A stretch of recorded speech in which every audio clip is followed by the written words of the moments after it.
Greetings, fellow armchair Imagineers! Tiki here, And Blue Dragon 5. and welcome to the show where we wax poetic about the movies we see on a month to month basis. It's time to crack open our Movie memoirs.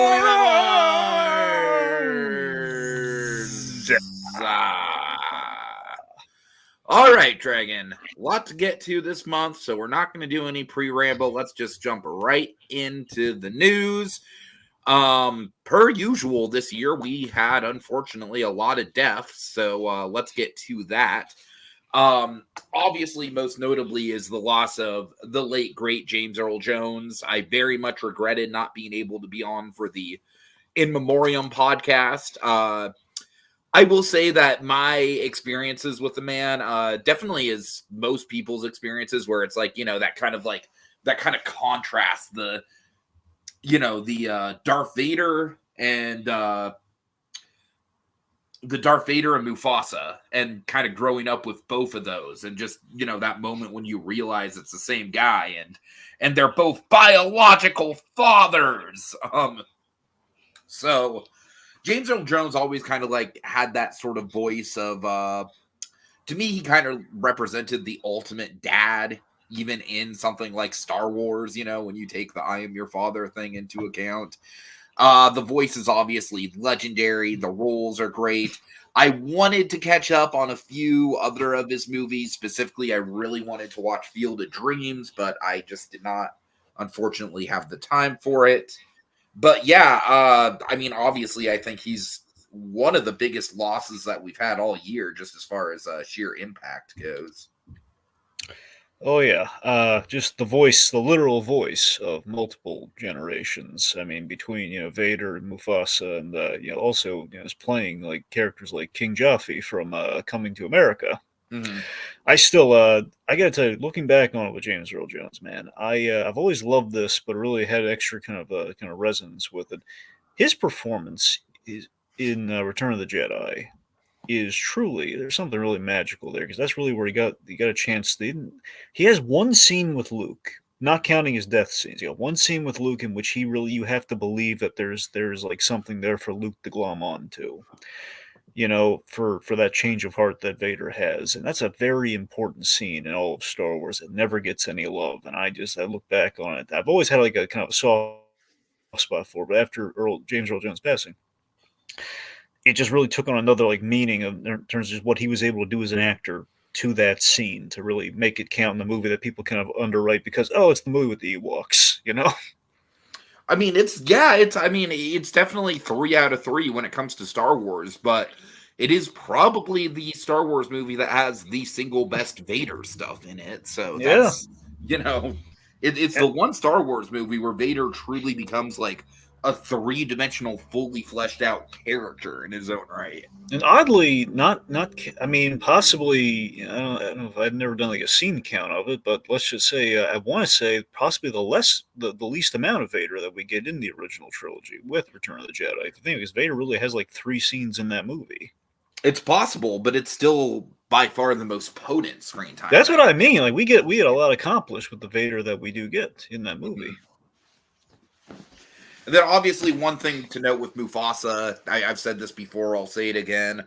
The Lion King was the first movie that I saw in theaters as a little kid. I was like 3 years old at the time, going on 4. So you can imagine the emotional impact that had on me. The death, and I think it's just a freaking cruel twist of brilliance on the filmmaker's part to have the big bonding scene with Simba and Mufasa, the whole like, we're always going to be pals, right? And then next scene, or, we get be prepared. And then the next scene after that, no, maybe not always. I got a question for you, because I know I sent it to you research wise. Did you watch that Big Bang, the Big Bang Theory clip that I sent you? Oh, I was planning on watching it, but because I got stuck in traffic, it just kind of went by the wayside. So I'll have to check that out, unfortunately. Well, to put it simply, you really should watch that, because even though I know you don't care for the show, that James Earl Jones episode was fantastic, and honestly, it's like a tribute to like the man's experience with the fans and how he felt about it. And it's like a wonder. That's a celebration of the man. Like you watch, like it just clipped out in like 5 minutes. It's like it's an amazing testament to all the wonderful things about this man. Nice, nice. Yeah. All right, so we also lost John Cassidy. Mm-hmm. So John Cassidy, I this one really hit really hit hard because I don't know a I lot about him career wise, but he was in his like early 50s, right? So that's like brutally young to die. oh yeah. So John Cassidy was he's a comic book artist. I was able to meet him at the Baltimore Comic Con. It was either the last year or the year before. I think it was last year. I was able to meet him, and this guy, he's known not only for his covers, but he's done the guts of the book. His biggest claim to fame is he did Astonishing X-Men, which basically was kind of like that was Joss Whedon writing the X-Men. It was a big deal, and Cassidy's artwork looked basically every time they did like the X-Men motion comic, they used Astonishing X-Men. So he was like that was like the big story that from a marketing standpoint they always like put out there for this is the X-Men, their iconic costumes. This is kind of like a really good story to kind of get people on the book. So he's very iconic for that. Like we have Cyclops and like the skull cap, stuff like that. And he did that. He did the like a run of Captain America. I believe he did the New Deal, which was pretty good. And for me, the big foray I really had the John Cassidy was he did Star Wars. He did the Star Wars after Disney got a hold of it, and basically in 2015 when they were kind of preparing everyone for the Force Awakens, they kind of did the comic stories that were canon and basically took place between movies. Mm-hmm. And it was really good. It was really top tier. And not only did I think that, I mean, just again, I had never really gotten to Star Wars comics, and this was like I figured kind of like clean way to go in. He had really good artwork. It seemed very much like okay, we're saying this happens like right after A New Hope. So it very much felt like that. It was on brand. It was nice and simple. I loved it, and apparently had no idea about these statistics, but it kind of makes sense given Force Awakens around the corner, and this was like a big event like Star Wars and comics. It was the top-selling comic of 2015, and not only that, apparently it was the top-selling comic in like the last 20 years. Right. Nice. Yeah. Anyway, so let's so the point being, John Cassidy, young man, should have lived longer than he did, but just one of the just a tremendous artist, and just also did a little bit of design work for the Watchmen movie too. I kind of came to learn that when they were doing the Zack Snyder movie. Mm-hmm. Yeah. Okay, I'm sorry, Dragon. If I seem distracted, it's because Little Blue pointed out that the thumbnail says August and not September. So Eli of the Little Blue channel has helped us out before when it comes to thumbnail mishaps. So I am going to hopefully get that remedied. We love Jacob Weil. We wouldn't be able to get by without him as far as the thumbnails go. But Jacob was leaving on vacation when he did this, so he might have been in a little bit of a rush. I apologize, folks. Hopefully we can get that sorted out. All right. Dragon, I'm sorry if I was distracted there. Okay. Next up. Maggie Smith. All right. Now, this is the big one for me. Obviously, Potter is the big one. Now, with Potter, there's, of course, the asterisks where J.K. Rowling, fuck her, she's a piece of shit. But thank God Jacob's not here to hear me say that, but it's true. I'm sorry. But, as far as, like, my stance on Potter is kind of like, I don't, as good as the books were as, like, gateway drugs for kids, I can't support the books just because of her. But I can support the films and the theme parks to the most extent, because the theme parks very much have their own people working on them. And the films, Dragon, think about it like this. We lost the original Dumbledore. We lost Alan Rickman. We lost not Gary Oldman. I'm sorry. We lost. Stop trying to kill off Gary Oldman. Yeah, we lost Alan Rickman. I'm sorry. And Maggie Smith and the guy who played Hagrid. So, as Kogia says, regardless of how you feel about Potter, the cast did great, strong work, especially those professors. Because the professors, obviously the kids in Potter were kind of cast as unknowns, but the professors were all kind of like elite, Yeah, it was the Superman mostly logic. theater trained British actors. And man, we lost like kind of like a Mount Rushmore of them between the original Dumbledore, Maggie Smith, Alan Rickman, and Robbie Coltrane as Hagrid. I mean, it's a bummer, man. It's a bummer thinking just how much of the Hogwarts, faculty is gone now. But Maggie Smith Dragon, do you have anything else to say about her? I assume you probably know her more from stuff like Sister Act. Well, I was thinking more of Hook. She's Wendy. Oh yeah, Hook. Little Blue just pointed that out. Granny Wednesday or Wendy. Yeah. Granny Wendy. We're off to a great start this podcast. I know. Wait, did the other Dumbledore die? I forgot about that. Yeah, Richard Gambon did die. Shit. Oh man, that's brutal. Anyway, so yeah, she was. I mean, from what I've said, I never really went deep with Maggie Smith because a lot of people love her Downton Abbey. Basically, it wasn't Harry Potter, it was Downton Abbey. It was like the two iconic things that she did, and then you had stuff like Hook and Sister Act, which again, Sister Act was kind of like like I lied, it's lied about. It's just, you took a vow, you got to help Whoopi Goldberg out. Like it was a lie. So it's the kind of a classic, kind of a class act of an actress, very much, kind of in the kind of almost like the Lansbury school in terms of it's kind of regal and dignified, but a little bit more I know reserved. A lot of people know her from Downton Abbey, but sorry, folks, we are not Jason Mewes, so we are not Downton Abbey. Afraid I'm sure not. Jason Mewes is crushed. Yep. Anyway, so is there anything else on Maggie Smith? No, not really. Like I said, it's just really almost surreal to see. I mean, there's definitely going to be a point in time, and we're honestly not far off from it, where like all of the Hogwarts professors will be gone. I mean, someone keep an eye on David Lewis, for God's sakes, But really, it is getting to the point where like Dumbledore, Maggie Smith is McGonagall, Hagrid, Snape, all of these aren't just like one-time defense against the dark arts teachers. They're like mainstays of the Hogwarts faculty, and they're all gone. I mean, it's crazy to think about, man. Life is a tricky thing. All right, real quick before I talk about the next names on the tombstone, so to speak. T, do you have the ability to put, while we have the news scroll, can you put like the big, like the big one behind it? Oh yeah, I can. Give me. Yeah, can you put one that says September 2024 up there while we're? I got you, bro. Okay, anyway, so while you're doing that, I'm going to talk about our next guys here. Okay. So, yes, unfortunately, folks, this is like breaking news because this is always the thing I hate about. Oh, there we go, brilliant. Okay, so this is the kind of thing that I hate when we do a kind of our in memoriam section of memoirs, where like we have it all kind of lock, stock, and barrel. Like, okay, we've had our losses, and then it's like, what's going to end this month out really nice? We're going to kill off more people that have kind of entertained us throughout. Sorry, I don't mean to laugh at it, but just the way you put it is funny. It's like, yeah.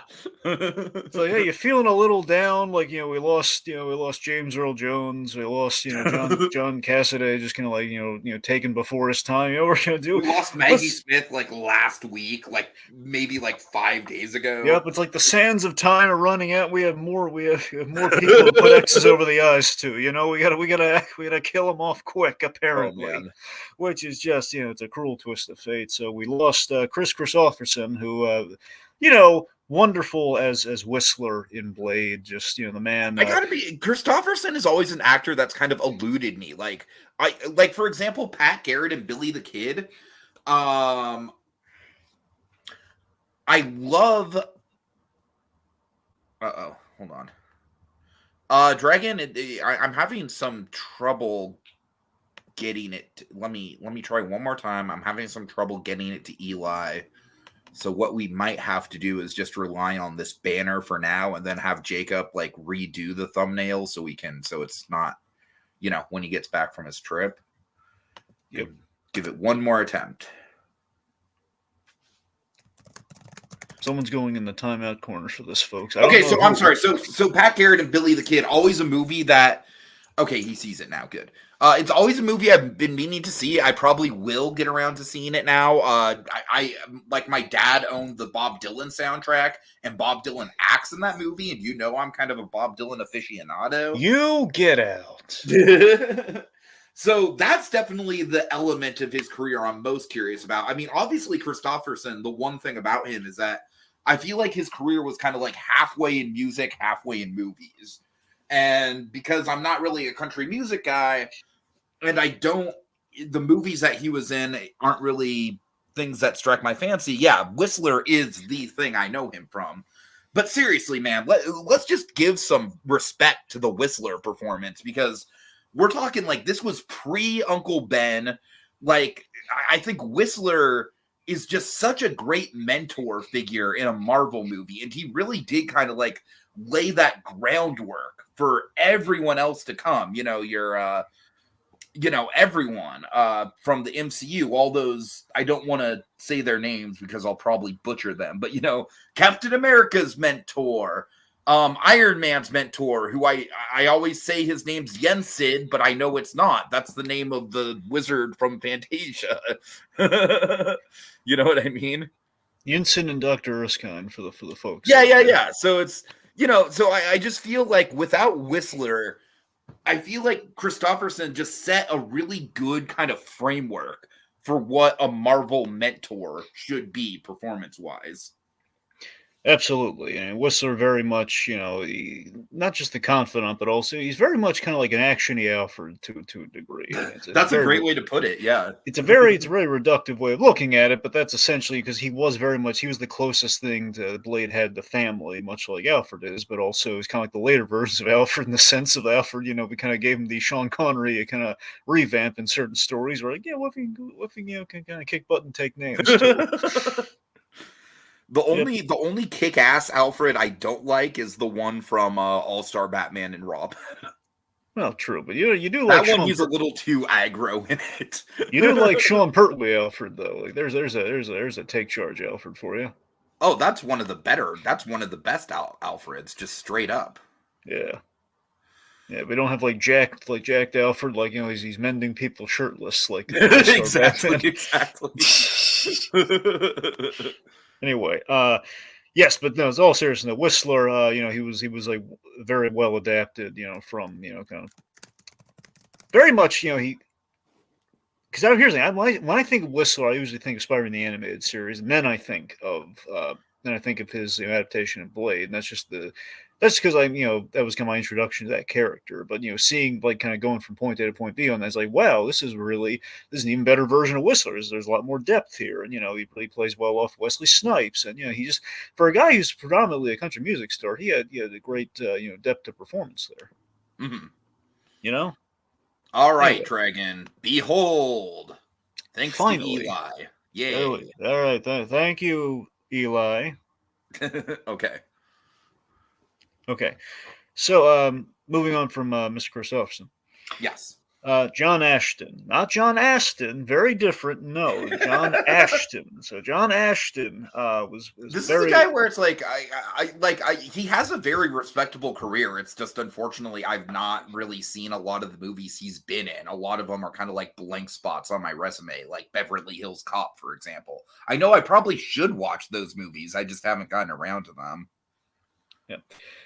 So, John Ashton, he's primarily known for two things that I've seen, and kind of serendipitously, I've seen the last of his performance as recently. So, he was in Beverly Hills Cops. I believe he played Taggart. I believe was the character's name. So basically, he was like kind of Axel Foley's, his go-to, his kind of confidant within the precinct, who then kind of became chief when they did Axel F. Mm-hmm. So, he's great in that. It was really nice to see him pop up again. But primarily, I think most memorable, at least in terms of a lot of people iconically know him for Beverly Hills Cop. But I really liked him in Midnight Run. He's Marvin, the other bumbling bounty hunter who's trying to Right, break and up I know Charles I've Grodin. seen Midnight Run because you specifically wanted me to watch it. I just, for the life of me, I can't remember him. I'm Yeah, sorry. he's De Niro's competition in that movie. Basically, he's Okay, like the guy with okay, the got beard. it. He's the guy with the beard who's trying to get Charles Grodin for himself, and he's basically have this where Okay. De Niro says, "Marvin, look," and he punches him. It's just, Yeah, I remember now. Yeah, yeah. yeah. Anyway, just like that was a really fun role that he had in terms of he was like the constantly stymied, kind of dim character in that film, and of course he gets to play that, but he also gets to play kind of really like a cool tough customer in Beverly Hills Cop, riding a desk, but still like he's the guy like okay, Axel defers to this guy, but he trusts him, so yeah. Mhm. Anyway, all right, All right, and so then Eli also pointed out Drake Hogstein. I think I don't know if I'm saying that name right. We're not really going to cover him because, as far as I know, he's mostly a soap opera guy. And folks, believe it or not, I mean, this might shock you. So just sit down for this. Dragon and I aren't exactly soap people.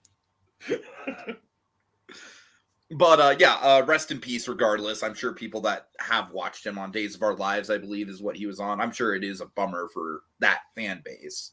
I But prefer gentle I prefer gentle foam over soaps. oh god,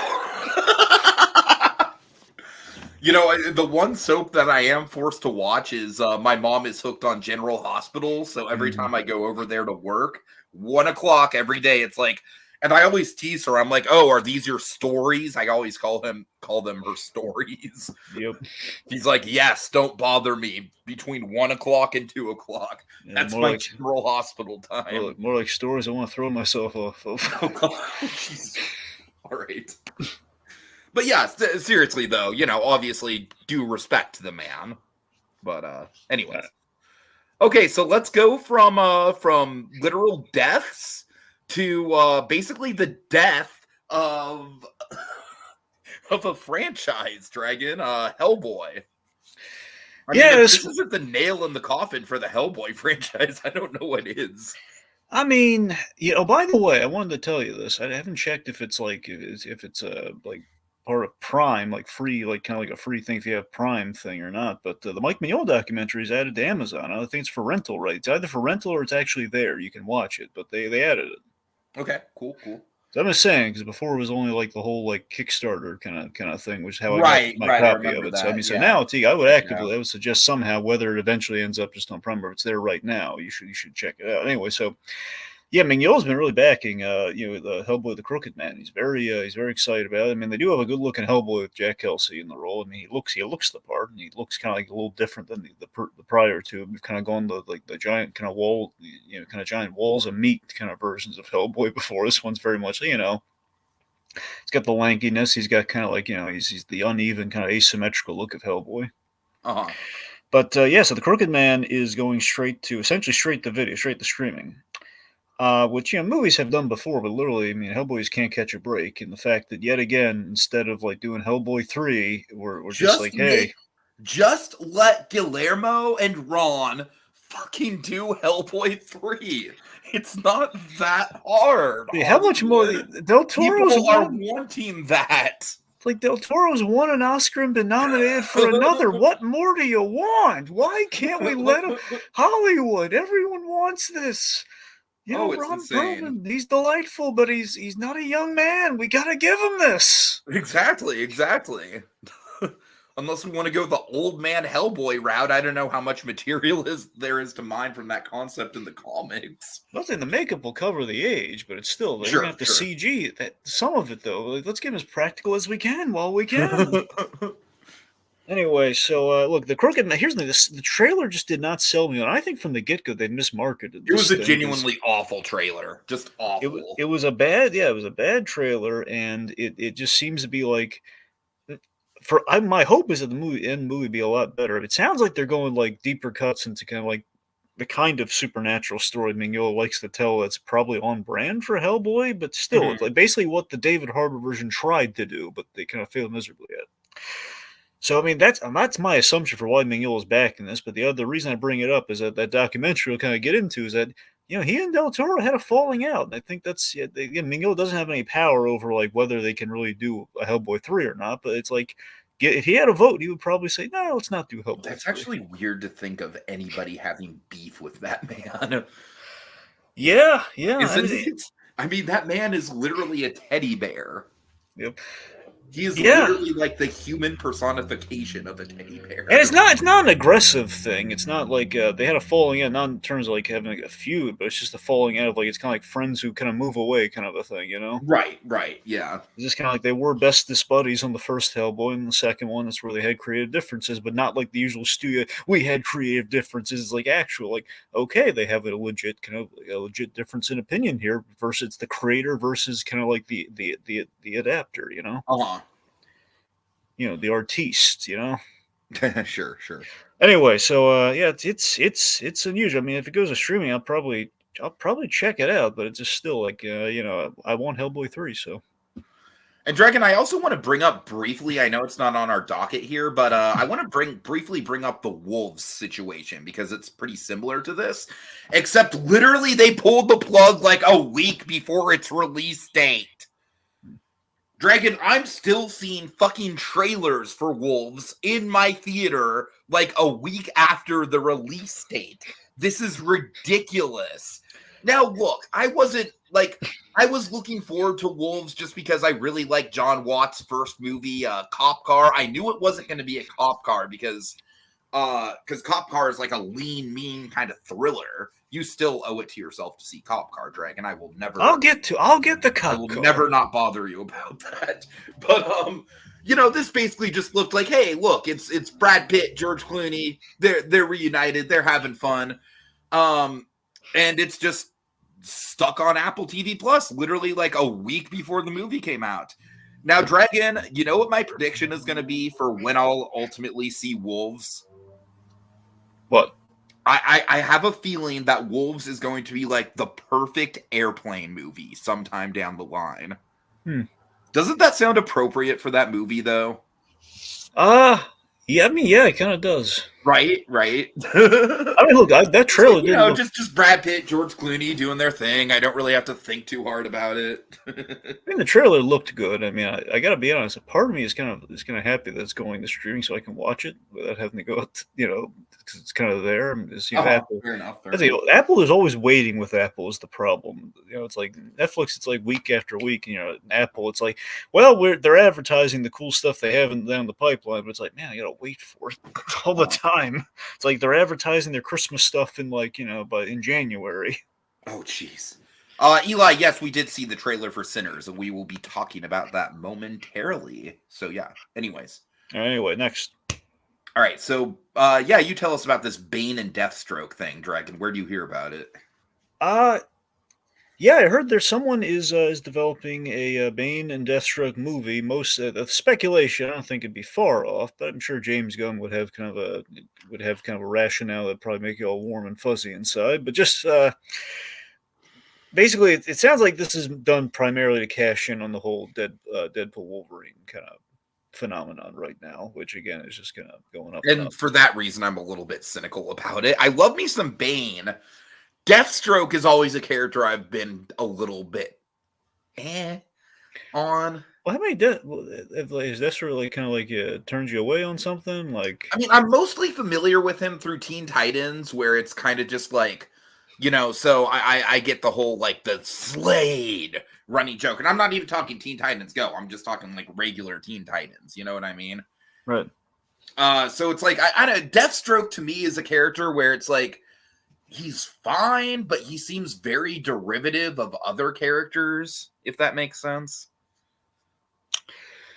I guess. Now, a full movie with Bane, though, that sounds exciting. I love me some Bane. That's the thing. Like, plus we know who definitely wants to play Bane. Especially if there's right now, that hasn't officially been announced. Like Bane and Deathstroke is like on the docket. It's just said like they're working on the script, which sounds like like James Gunn's usually not in the business of like shelving movies. Dragon, this is never going to happen. But oh my god, how good would it be if it was literally just Tom Hardy Bane again? Well, I mean, that'd be cool. It's not No, practical at it's all. never Yeah, gonna happen. It's never gonna happen. But I would love it because I love Tom Hardy Bane. well, yeah, no, Tom Hardy Bane's great, but you know who's in the running for Bane though, don't you? Who? Dave Bautista. Oh, I could see Batista. Well, Yeah, I that's the could thing. totally Dave see Bautista has Batista in that said he role. desperately wants to play Bane, and he is friends with James Gunn, and he has And been. Batista, like stuff like Knock at the Cabin, like I didn't really care for Knock at the Cabin as a movie, but Batista was definitely one of the better parts, and he was genuinely like scary and intimidating in that movie, which proves that he can do more than just be Drax. You know what I mean? So yeah, I'd be down for Batista's Bane. That's solid.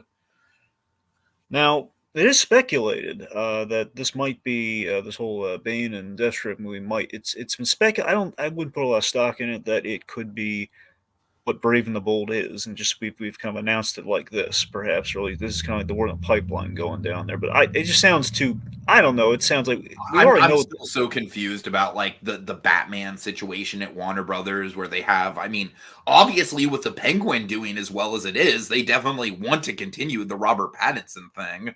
So it's like, do they really want to jump into another Batman continuity along with like they got the Joker continuity as well? I don't know. It's a Well, little bit of a mess. To be fair, you know, sorry, to be fair, Brave and the Bold is like a few years off. I forget if it's like announced for 2027 or not, or just even possibly beyond that. So in theory, the But I'm just Batman like could you be. you you have to like concentrate on a sequel to the Batman first though. That's what I'm Well, saying. that's what I'm saying is potentially, depending on when the release date is for, Brave and the Bold, they could be finished like the main trilogy on the Batman. Hmm. It's Hmm. possible. I mean, the second one's supposed to, I forget, I think it's estimated for 2026, right? I don't know off the top of my head.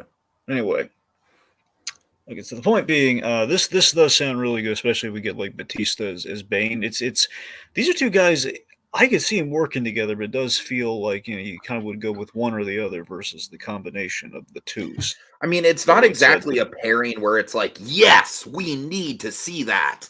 Like, for example, a Joker and Riddler movie? Fucking sign me up. Obviously, I'm basing that off their chemistry in Gotham, but still.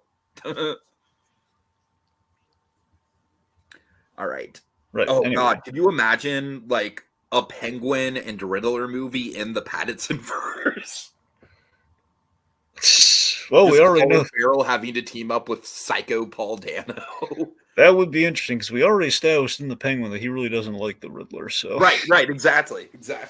that would be interesting. Plus, the Riddler's very anti-corruption, so that would be Hmm. actually kind of interesting. There's the team up you want to go for, DC. All right. Really quick, Kogia says, I like Bane, but he's a one-trick pony like Doomsday. He just breaks Batman's back. That's where I disagree. The thing Yeah, with I Bane is disagree with that too. I it's think Bane's got a lot going for him as far as like he's got a really rich backstory, mhm. he's got an interesting power set. I don't know. I think there's a lot to him. With Bane, you have two things besides the back breaks. Bane's like a three. He's more like a three-trick pony, if you will. Uh, Bane, you have the backstory. You have obviously the nightfall of it all, which you don't need, and you have Bane kind of his struggles with addiction. Right, for sure. That's the Yeah. thing. Like the whole like strength. Honestly, what you could do for Bane is like Something that imagine they really didn't get into all that much when you know. yeah, with rises. Uh-huh. Anyway, but yeah, that's the thing with Bane. You could do a wraparound where it's like him in the present, like trying to get off Venom. It's like kind of a recovery story, and like, we flash back to what drives him to doing the origin of the addiction, which is the origin story. So I think that'd be. But again, that's what I'm saying. These are good ideas for like a Bane movie, but Bane and Deathstroke. It very much feels like it would be James Gunn just doing like we have the pre-established characters, we're having fun with them, and again, I worry the team up component. That's where we're riding too much into the Deadpool Wolverine coattails, but it's not unheard of to have team up movies, so I can't quite fully say that. Sure. Anyway, All right, so what's next? all right, Judd Apatow. He's thirsty for more. Judd Apatow is doing the Cola Wars movie.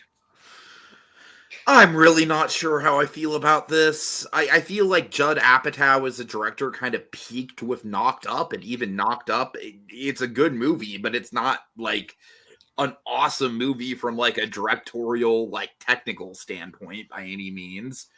And honestly, with the Cola Wars, like it might be a fun concept, Dragon, but I'm still kind of reeling from the fucking Unfrosted movie. I'm sorry. Well, yeah, I don't think it's going to be like that. But that was Jerry they have that Seinfeld, though. Unfrosted movie. All right, look, the Cola Wars is kind of like that's like the big business, man. That's not like we're not going just like which breakfast item. This is like like Americana at war with itself, man. Uh-huh.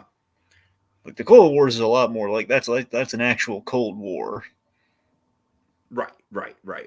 Anyway, I don't know. I mean, I'm down for a fun kind of product based movie, and I like biopics of that kind of material too. Like we saw the creation of Tetris and everything. So I mean, I don't see why not. Oh man, movie studios must love you. I'm sorry, that was mean. Yeah. I'm sorry. I said I appreciate an off the reservation. I'm sorry, I couldn't resist. Like we like the founder. I'm just saying, Oh, we like that. I've got a founder reference to make for one of our trailers, Dragon. Yeah. Let me tell you. That's what I'm saying. I appreciate just seeing kind of like how we got so big, kind of a story. Like how did it get so big? Anyway. So, trailer time. All right, trailers. Okay, let's see. So we have Minecraft.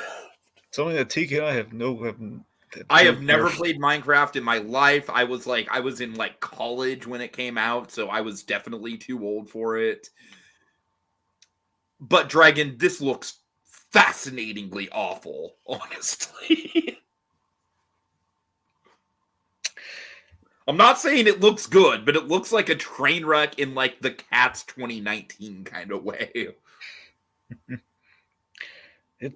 From what I can understand, the gamers are really hating it. Oh yes.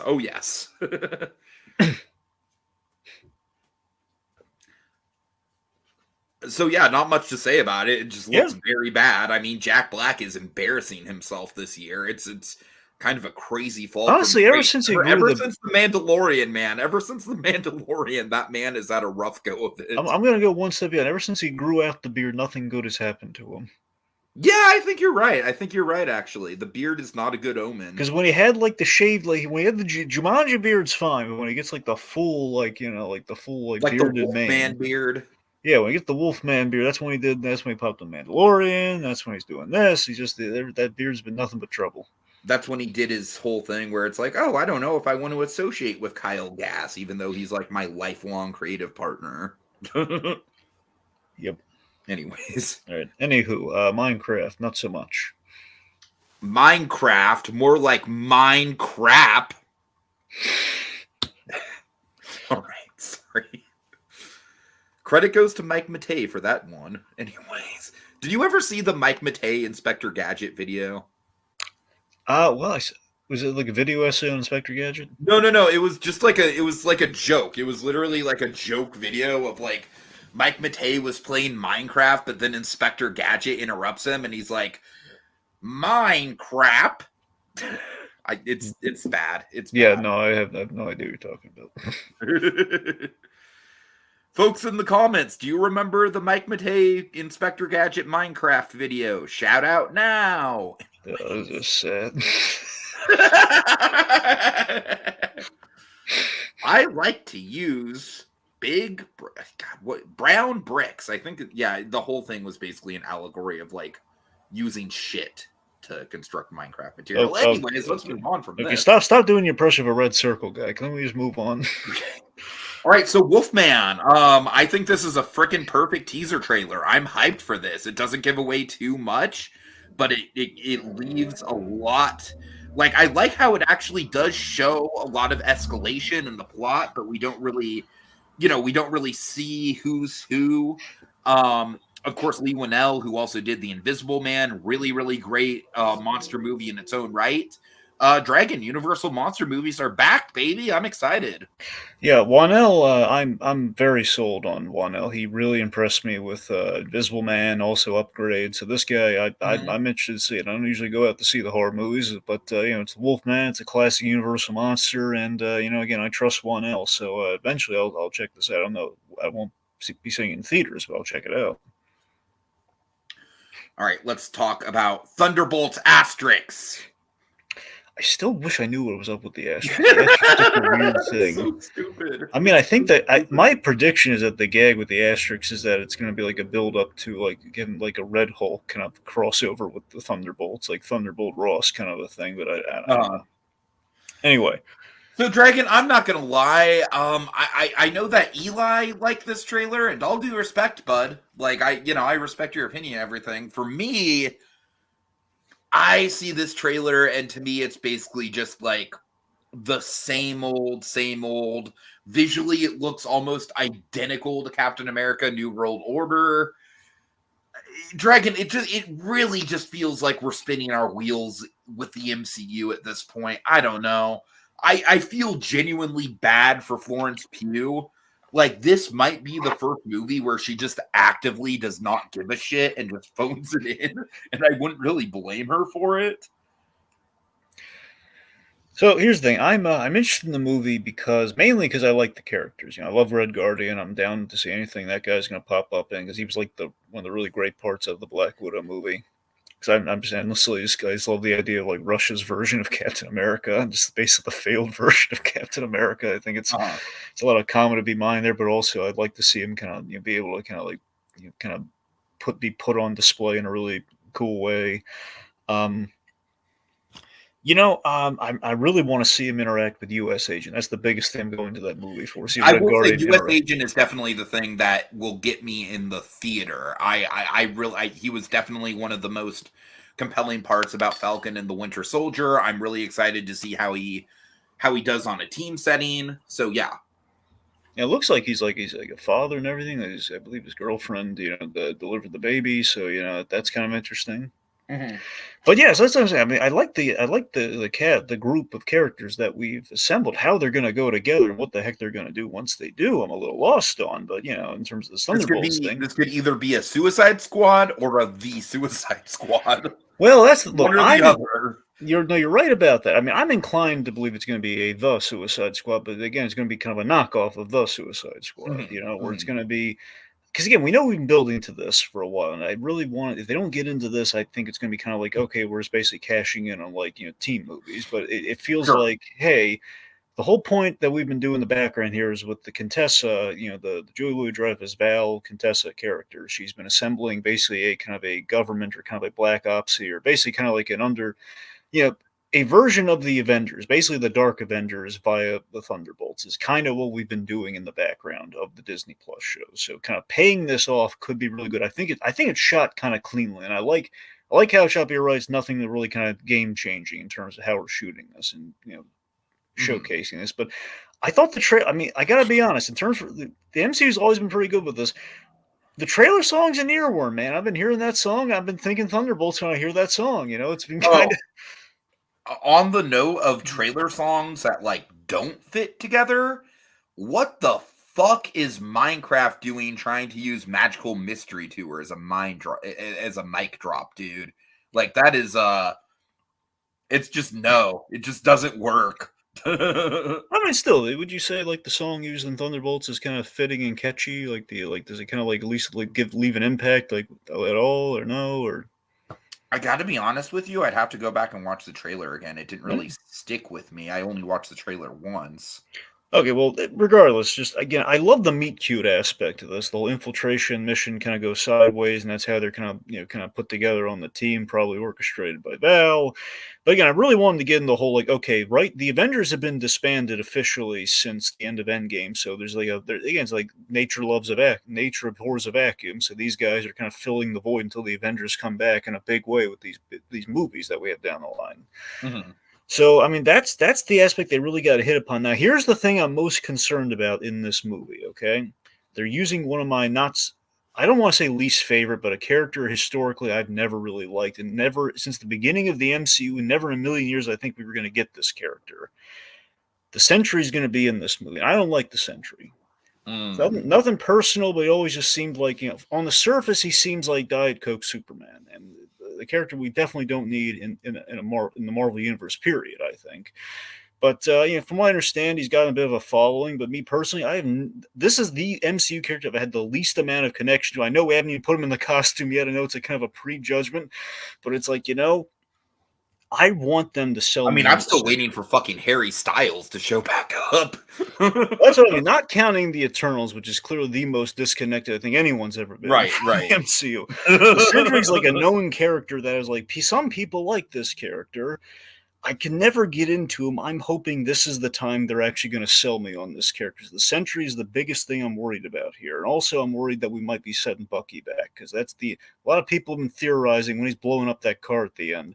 Oh no, he's gone back to being brainwashed Winter Soldier, that's not gonna be good. Yeah, if they just piss all over his character development, that's not going to be great at all. So that now again, I don't want to judge him harshly on that before we really get the facts and before we see the movie. I don't want it to be Sure. like, no, we've already done character assassination to the ultimate assassin. Right, right. It's like, no, okay, maybe it's not what we think it is, but again, if they just do that, we underwrite it. A lot of people have brought up the fact that it looks like Isaiah Bradley might be mind controlled by the leader or something. For all we know, maybe that happens to Bucky. I mean, still though, it's like feels like kind of a step backwards for that character. I don't know. The point being, this movie could work. It might not work. The fact that the poster's been AI'd is not helping its case. Oh, I didn't know that. Oh, yeah. If you look at the Marvel doing with poster, that you'll shit? notice some characters have extra fingers. Dude. Okay, you know what? I would go on a rant, but y'all can guess what I would say, so I'll just save it. That's just fuck though. That Marvel would do that. All right. Point being, Thunderbolts. I'm hoping for the best, but I think we'll really know what the state of the MCU, aside from obviously Deadpool Wolverine, which is like the big lifeblood the transfusion that it needed. Captain America: New World Order is going to be the New. Did we stay? No, sorry. Kind of going back. Yeah, New World Order. Yeah. Sorry, because I keep going back. We started with Brave New World, then New World Order. I was trying to remember what we stuck with here. Anyway, yeah. So next Captain America movie, that's going to be our real determination for where we're going film wise with the MCU, if we're going to be in good shape or not. Mm-hmm. All right. All right. So next up, we have a movie that would not have been on my radar if not for you. Brothers, which is essentially like, hey, yeah.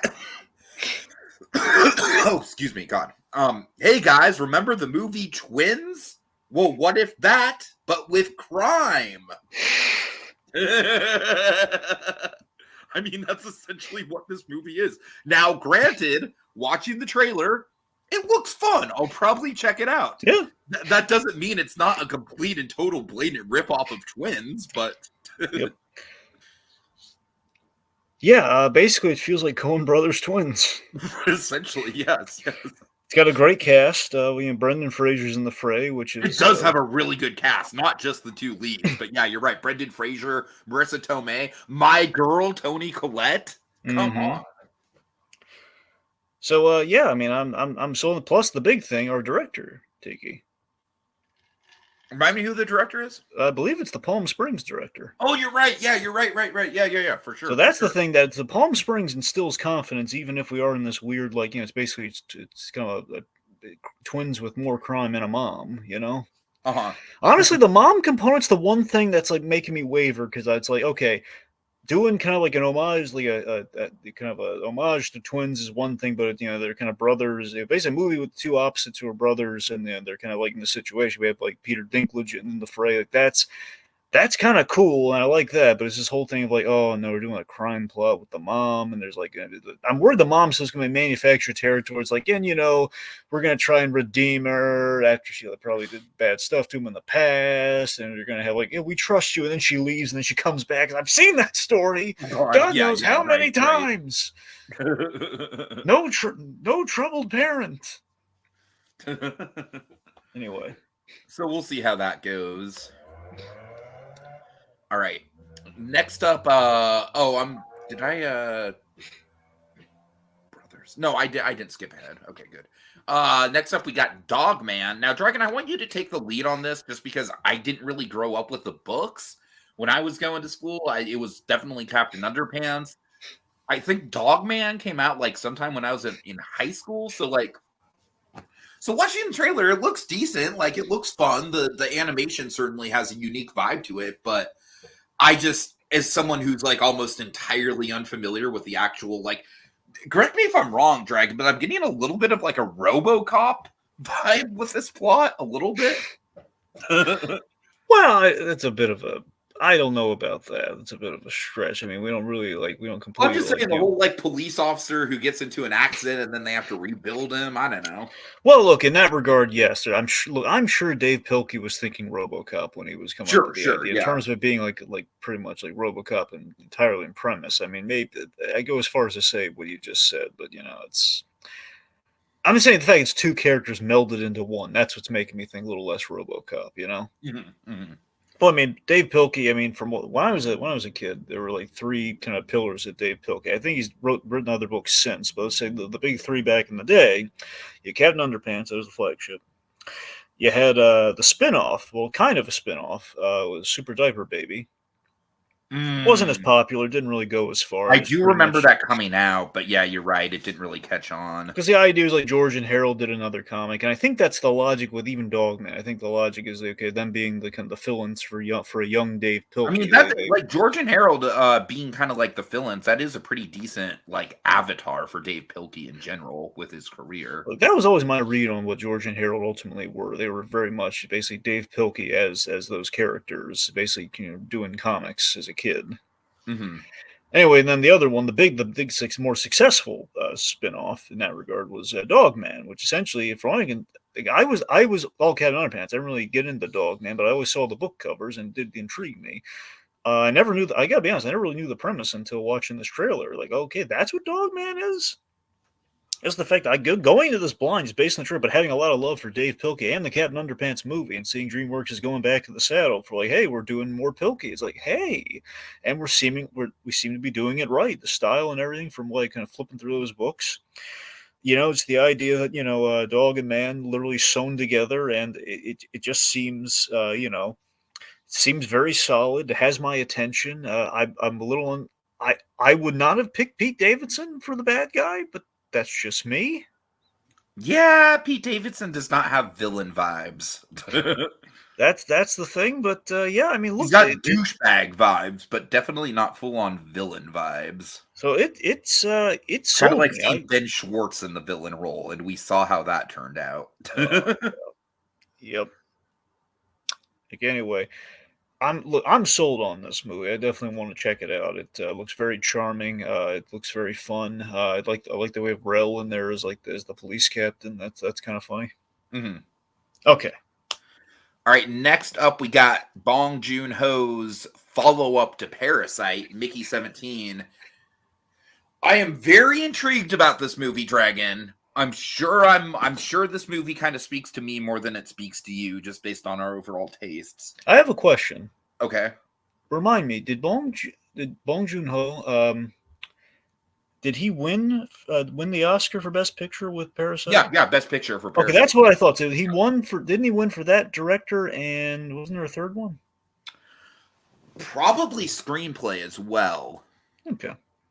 All right, go on. So I am kind of terrified that this movie is going to end up being like a Beau is Afraid style, like blank check movie, in the sense that it's like, okay, the director's got all the clout now. He can do whatever the fuck he wants, and he's going to make a goddamn mess. That is ultimately the fate that I am very worried about with this movie, especially given the fact that they bumped it from prime Oscar season release date to January. Like, that is not a good sign, my friend. But that being said, I mean, Robert Pattinson, genuinely, I don't think he's ever looked better. I love the voice he's putting on. I love the concept of, all these different clones of himself, and he's trying to, like, just not die. Like, that's the whole basic premise. Like, I'm intrigued by it for sure. But man, I see a lot of like blank check fucking red flags going on with this movie too. So we'll have to see. I'm excited for it, but I also am very aware that it has the potential to fall flat on its face.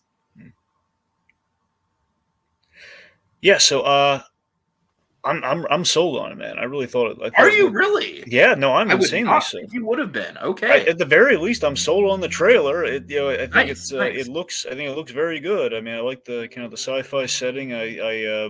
Pattinson again. You're right. He's going deep on a character this time. He's obviously we have Robert a good. Pattinson is one of our best actors working today. I genuinely think that. I mean, the dude commits. So I mean, just between that, honestly, what really helped too is the trailer. Hopefully, it keeps this tone in the movie based on this trailer because I think the tone's very fun. Um, it used one of my all-time favorite songs in the trailer, so that helped. Mhm. 'Cause I love "Kicked in the Head," and I think it's one of the best like trailer songs you could ever have too. So I think For that sure. really helped. I mean, that's the thing. I mean, I'm really interested to see. I never imagined this is just reductive of me. I never imagined Bong Joon Ho would do kind of an English speaking film. That's the thing. I'm not saying He's he already couldn't do done that. it. Remember, he did Okja back in the day. Oh right. Well, wait. Was you mean Okja? Yeah, yeah. But was that was I thought that was also? I didn't think that was in English. It was like it had English in it. I think it was probably mixed English and Okay, Korean. that I didn't know. I always thought, Yeah. as I said, all right, I always meant to watch Okja, but I kept getting sidetracked from it. Mhm. Anyway, but yeah, no, Mickey 17 looks good, and I enjoy kind of a regeneration plot like this. So this could be a lot of fun. It's shot very interestingly. I mean, the only blank check vibe I get is like the weird like creatures roaming the Arctic. That's the only thing that makes me think blank check. Aside from that, I think it looks. I think there's all the recipes to be a success. At least that's just me looking at it. But you're right. Putting in January, that's not a good omen. But then again, you get It's also unexpected just I, surprises. I am just convinced that when this movie comes out, people are just going to be like, "Yeah, it's good, but it's not Parasite." You know what I Well, mean? here's the thing: it's less of that. I think it's just more of like, hey, Bong Joon Ho, he is so confident. Like, okay, guys, I got this. Give me the month you have plumb nothing for. January, I'll Dragon, I'm take sorry, it. but something tells me the January release date was not the man's decision. But what imagine if he did though. Imagine he had the confidence of like, you know what? Like that was his I'll executive call. It's like, okay, well, we gotta find a place where I guess maybe we're gonna try like Oscar season. Like, you know what, guys? I've already got my Oscar. Put me in January. Oh If it's good, they'll see it. my god. You know what? With Bong Joon Ho, I feel like you might not be too far off. That dude Like, is a guys, maverick in that I've way. I've got the what more could I want in life? I've got it. I got the praise.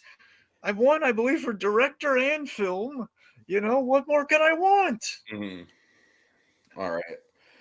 Okay, so let's talk about the movie that did send me into Michael Keaton in the founder mode. Ballerina from the world of John Wick, or however the fuck you want to say that convoluted title. Dragon, I'm sorry, I'm not a John Wick guy. I'm not an action movie guy. Like, I understand that the kung fu in those movies are good and the choreography is good and everything like that. I understand all that. It's just not for me. So this movie, when I was watching the trailer for it, literally I had in my head like a goddamn fucking Pokemon dragon. Michael Keaton and the founder just going like franchise, franchise, franchise, franchise, franchise, franchise, franchise. Like they will not let this franchise die, will they? Ah, not really. It doesn't seem that way. No.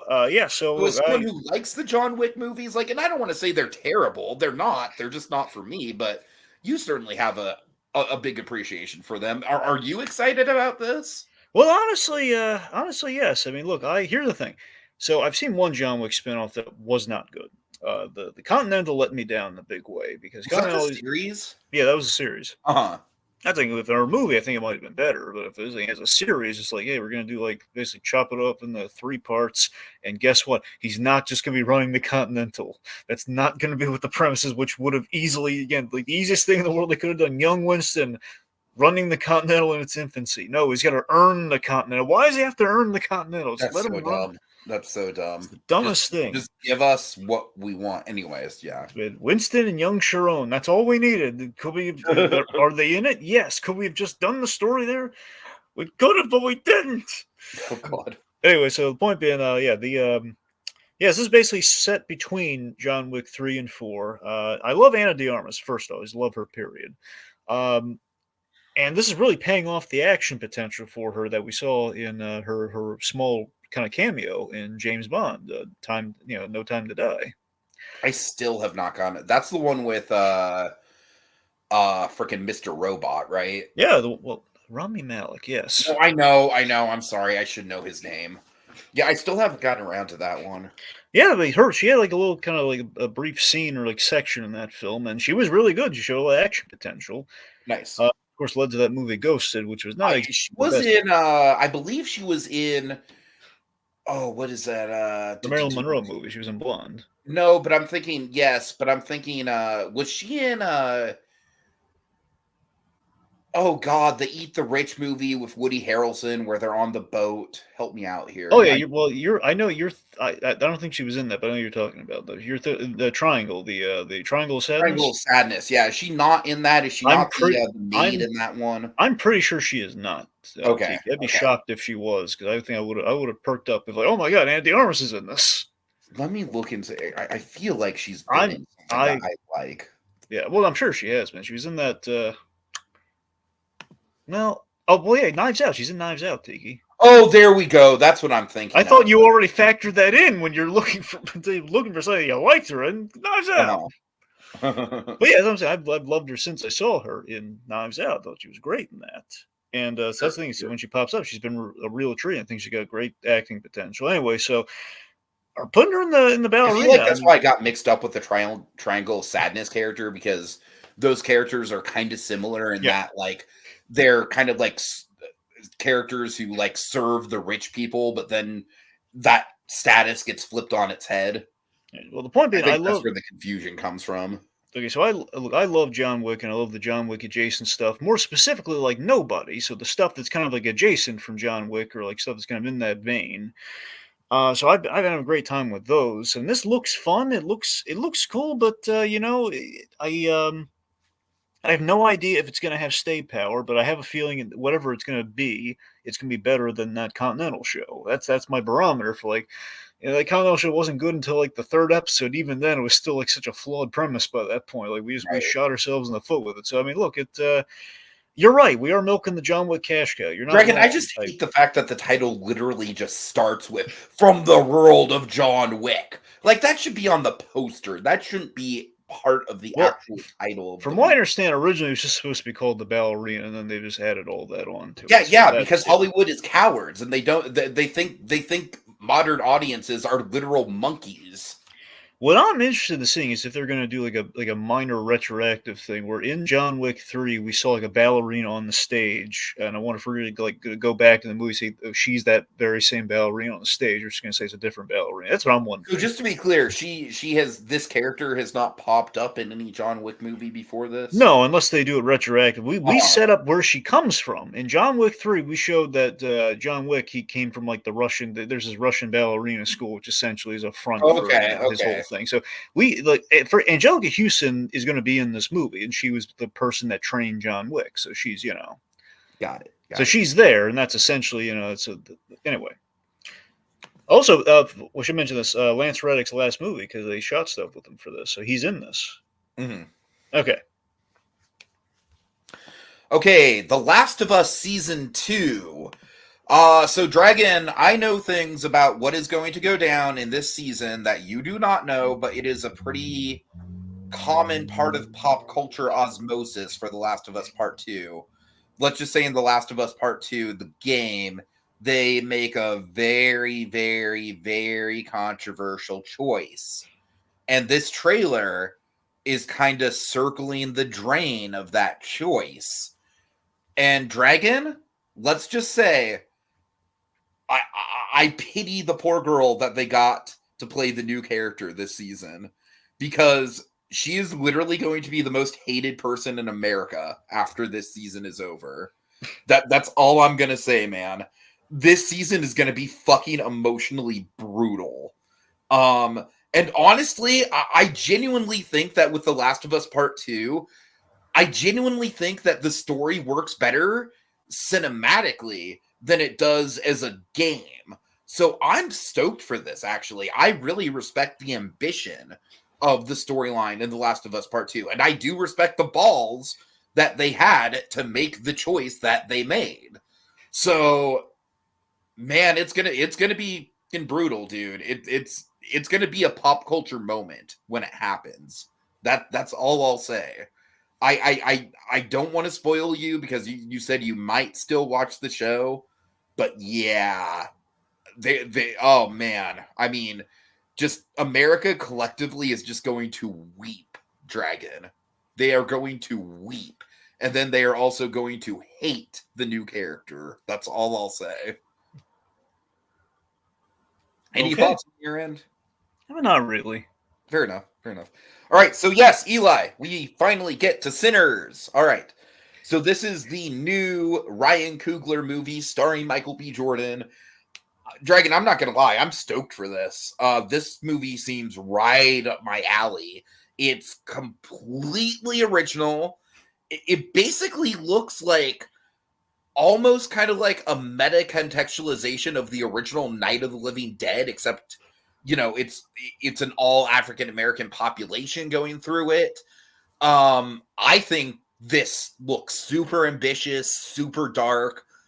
Ryan Coogler, I feel like, is at his best when he's tackling like really, really serious social issues. I'm stoked for this, man. This genuinely might be one of my most anticipated movies of next year. Yeah, I mean, it looks promising, without question. I don't know if it's really my wheelhouse, because it looks very much like am I crazy? Does it look? It's a horror movie, right? I assume it's a horror movie, That's but the thing. If like it's not a horror movie, style, like elevated horror movie. that's the thing. If it's not a horror movie, man, Coogler needs to dial it back a little. If it's not a horror movie, so he's working out some stuff there. It looks good. I don't know if I think.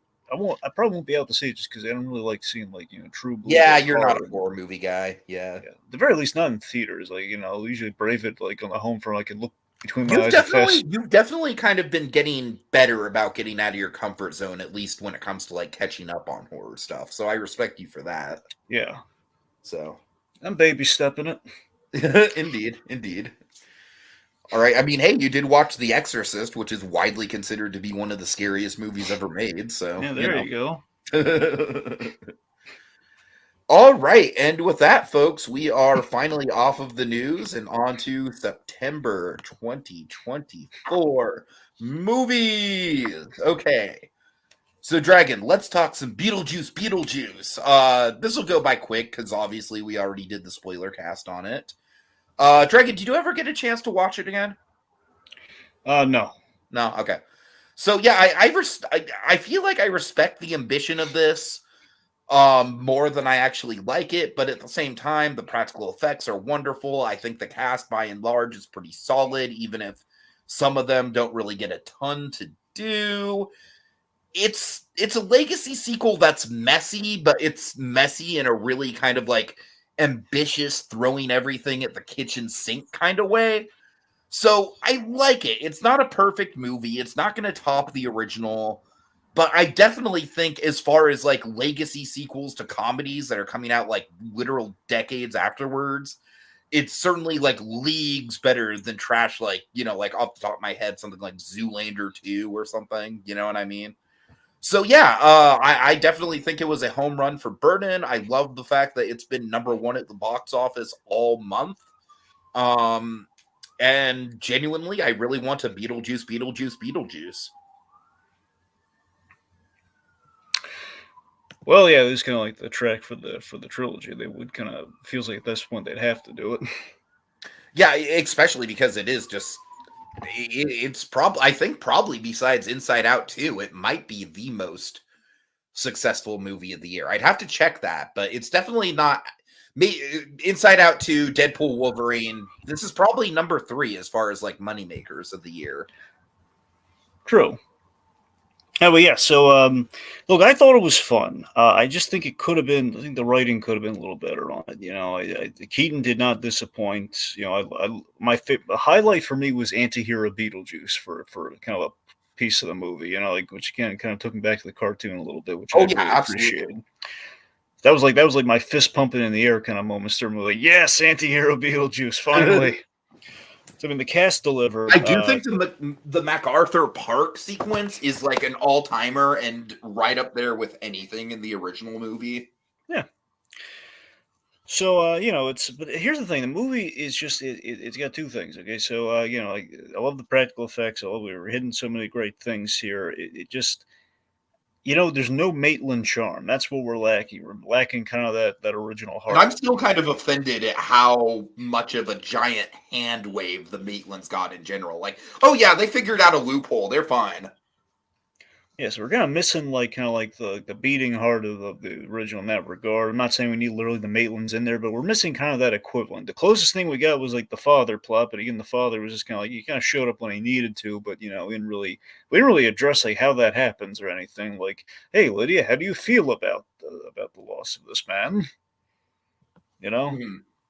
But so it's kind of that, and also Justin Theroux. I think he's kind of the face of the flaws of this film to me. I don't know. I'd have to rewatch it to I've said see if that he's I do think that Thoreau's character plays better on a rewatch. He's still probably the weakest element of the movie, but at least on a rewatch, I kind of get what Tim Burton was going for with his character a little bit more. It's also that and the big thing on the rewatch I want to see how I feel about is like Beetlejuice's backstory, like the whole thing of like it feels like we didn't need a villain for this, or at the very least the The villains that like backstory's great. The villain itself is utterly superfluous. that's what I yeah that's completely unnecessary like that whole aspect there. So that's like it feels like we could have sanded some of this away. We would have had a really strong sequel for Beetlejuice. That's the thing.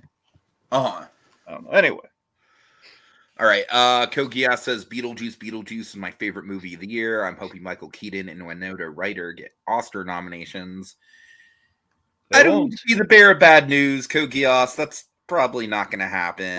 of course it's not going to happen. If Keaton can't I'm get it, sorry. if Keaton don't inflate don't inflate those flights of fantasy. No, that's not gonna. If Keaton can't get a if Keaton can't get the Oscar for Birdman, I mean, this is coming from someone who really, really wanted Emily Blunt to get nominated for Mary Poppins Returns. So it's like, I get it, but yeah. no, I'm sorry, man. It's the breaks, but it's not going to happen. It's like all the documentaries. We have a documentary, which again, sadly, I've not seen. I'm sure was very top tier. Probably should get the Oscar. It's not. It's not going to get it. I love how we just know. We just Of know. course, we know. Man, again, you know the answer to this. I don't tell me, but the man most likely made another man walk in years after his passing. It's just like, are we gonna give him the Oscar? Are we gonna give him the nomination? No. I mean, if Won't You Be My Neighbor didn't get nominated, nothing about the entertainment industry is ever going to be nominated. That's how Of I course feel. not. Anyways. Not a chance. I mean, we're jumping ahead. The point being, Keaton's not getting the Oscar for this, man. I'm sorry. Mm-hmm. He should get an Oscar, period. But it's like a lifetime achievement Oscar on it instantly, sure. But Sure. All right.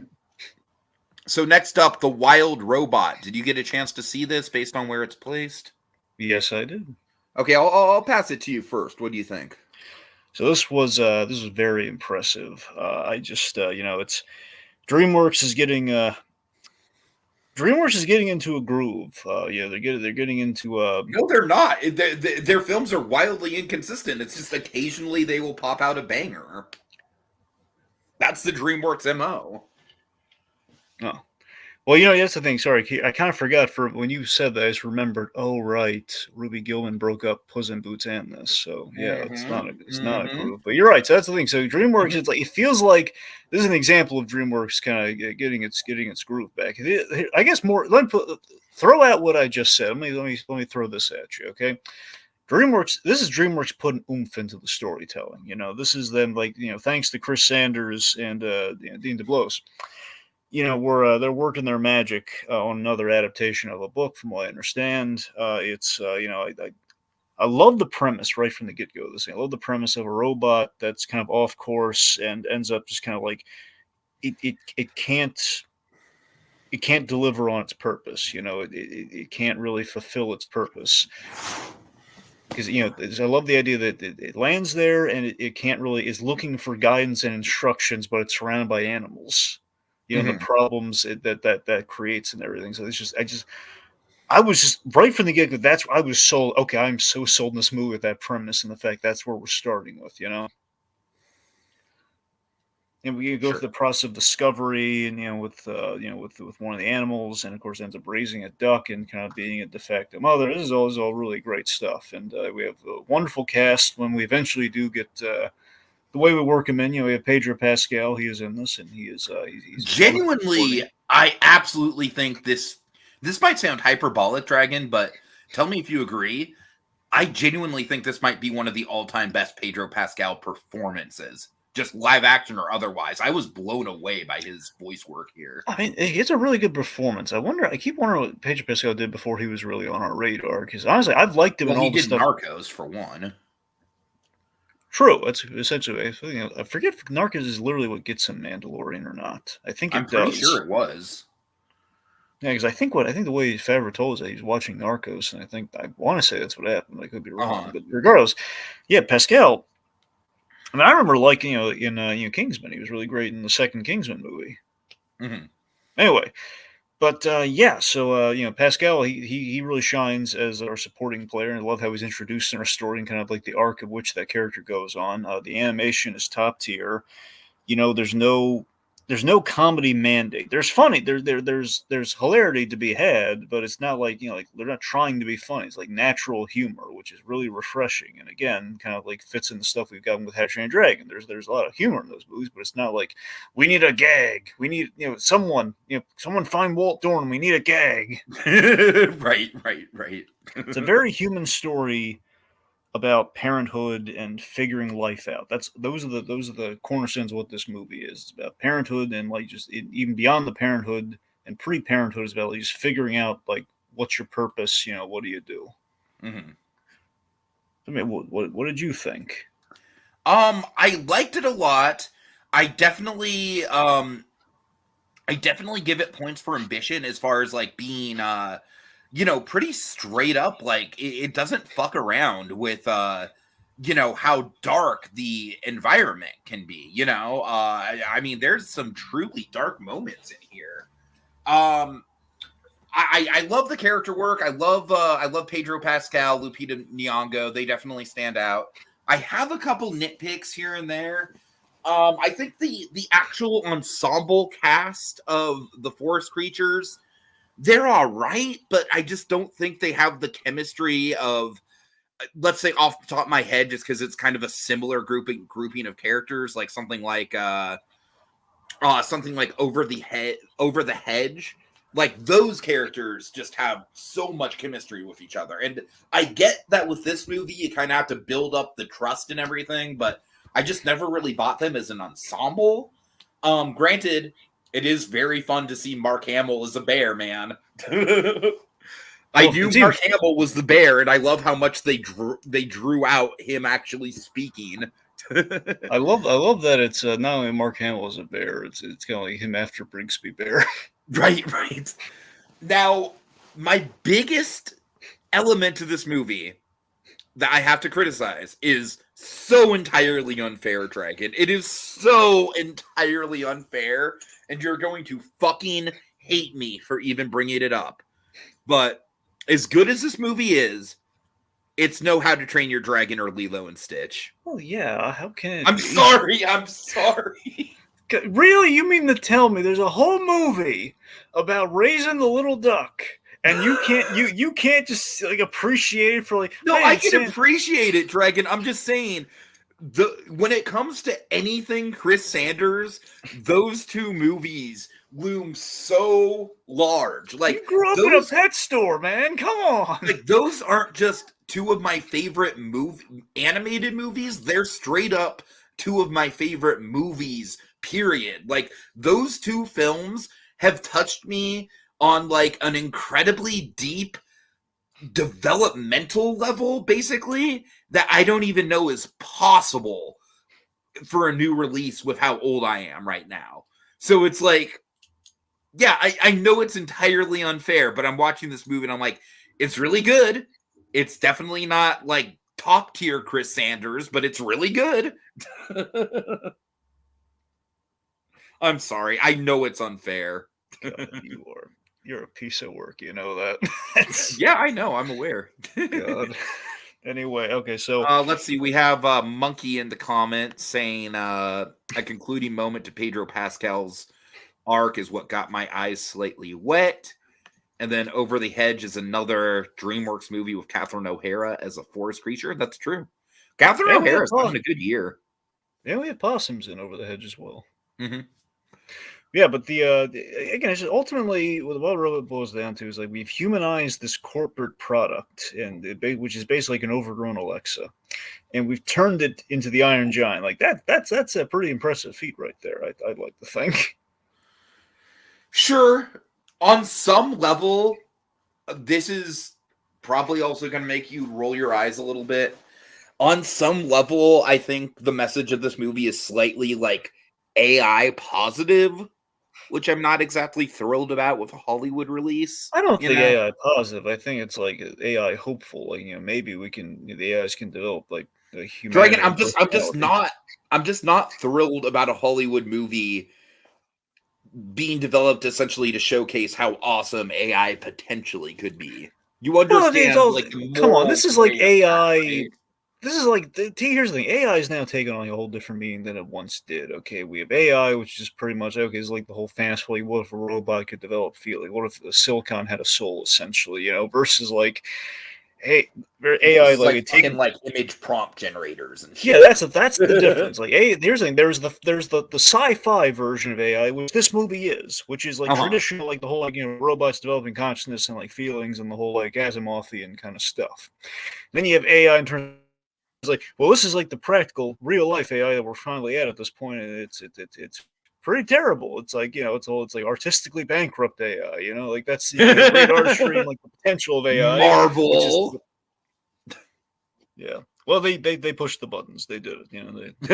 Perfect. And here's, I can't even just say it's like speculative. I mean, we literally have a whole opening to Secret Invasion, the least impressive of the MCU byproducts. It opens on an AI opening title sequence. They were too lazy to make. So.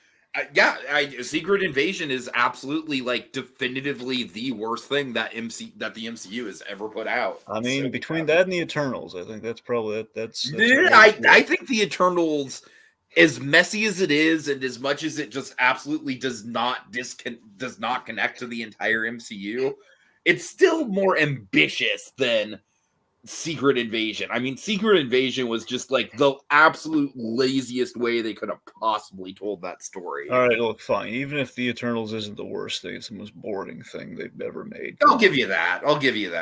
That's all I'm going to say. Although Secret Invasion, pretty damn boring in its own right, and it definitely shouldn't have been.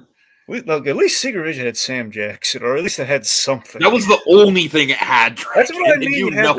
It. I'm saying, and Ben Mendelsohn, man. Yeah, but we know what happened with Ben Mendelsohn. That shouldn't have happened. I know, but that's what I'm saying. That's what it had going for it. He had Fury, he had Talos, and then it went belly up. Yep.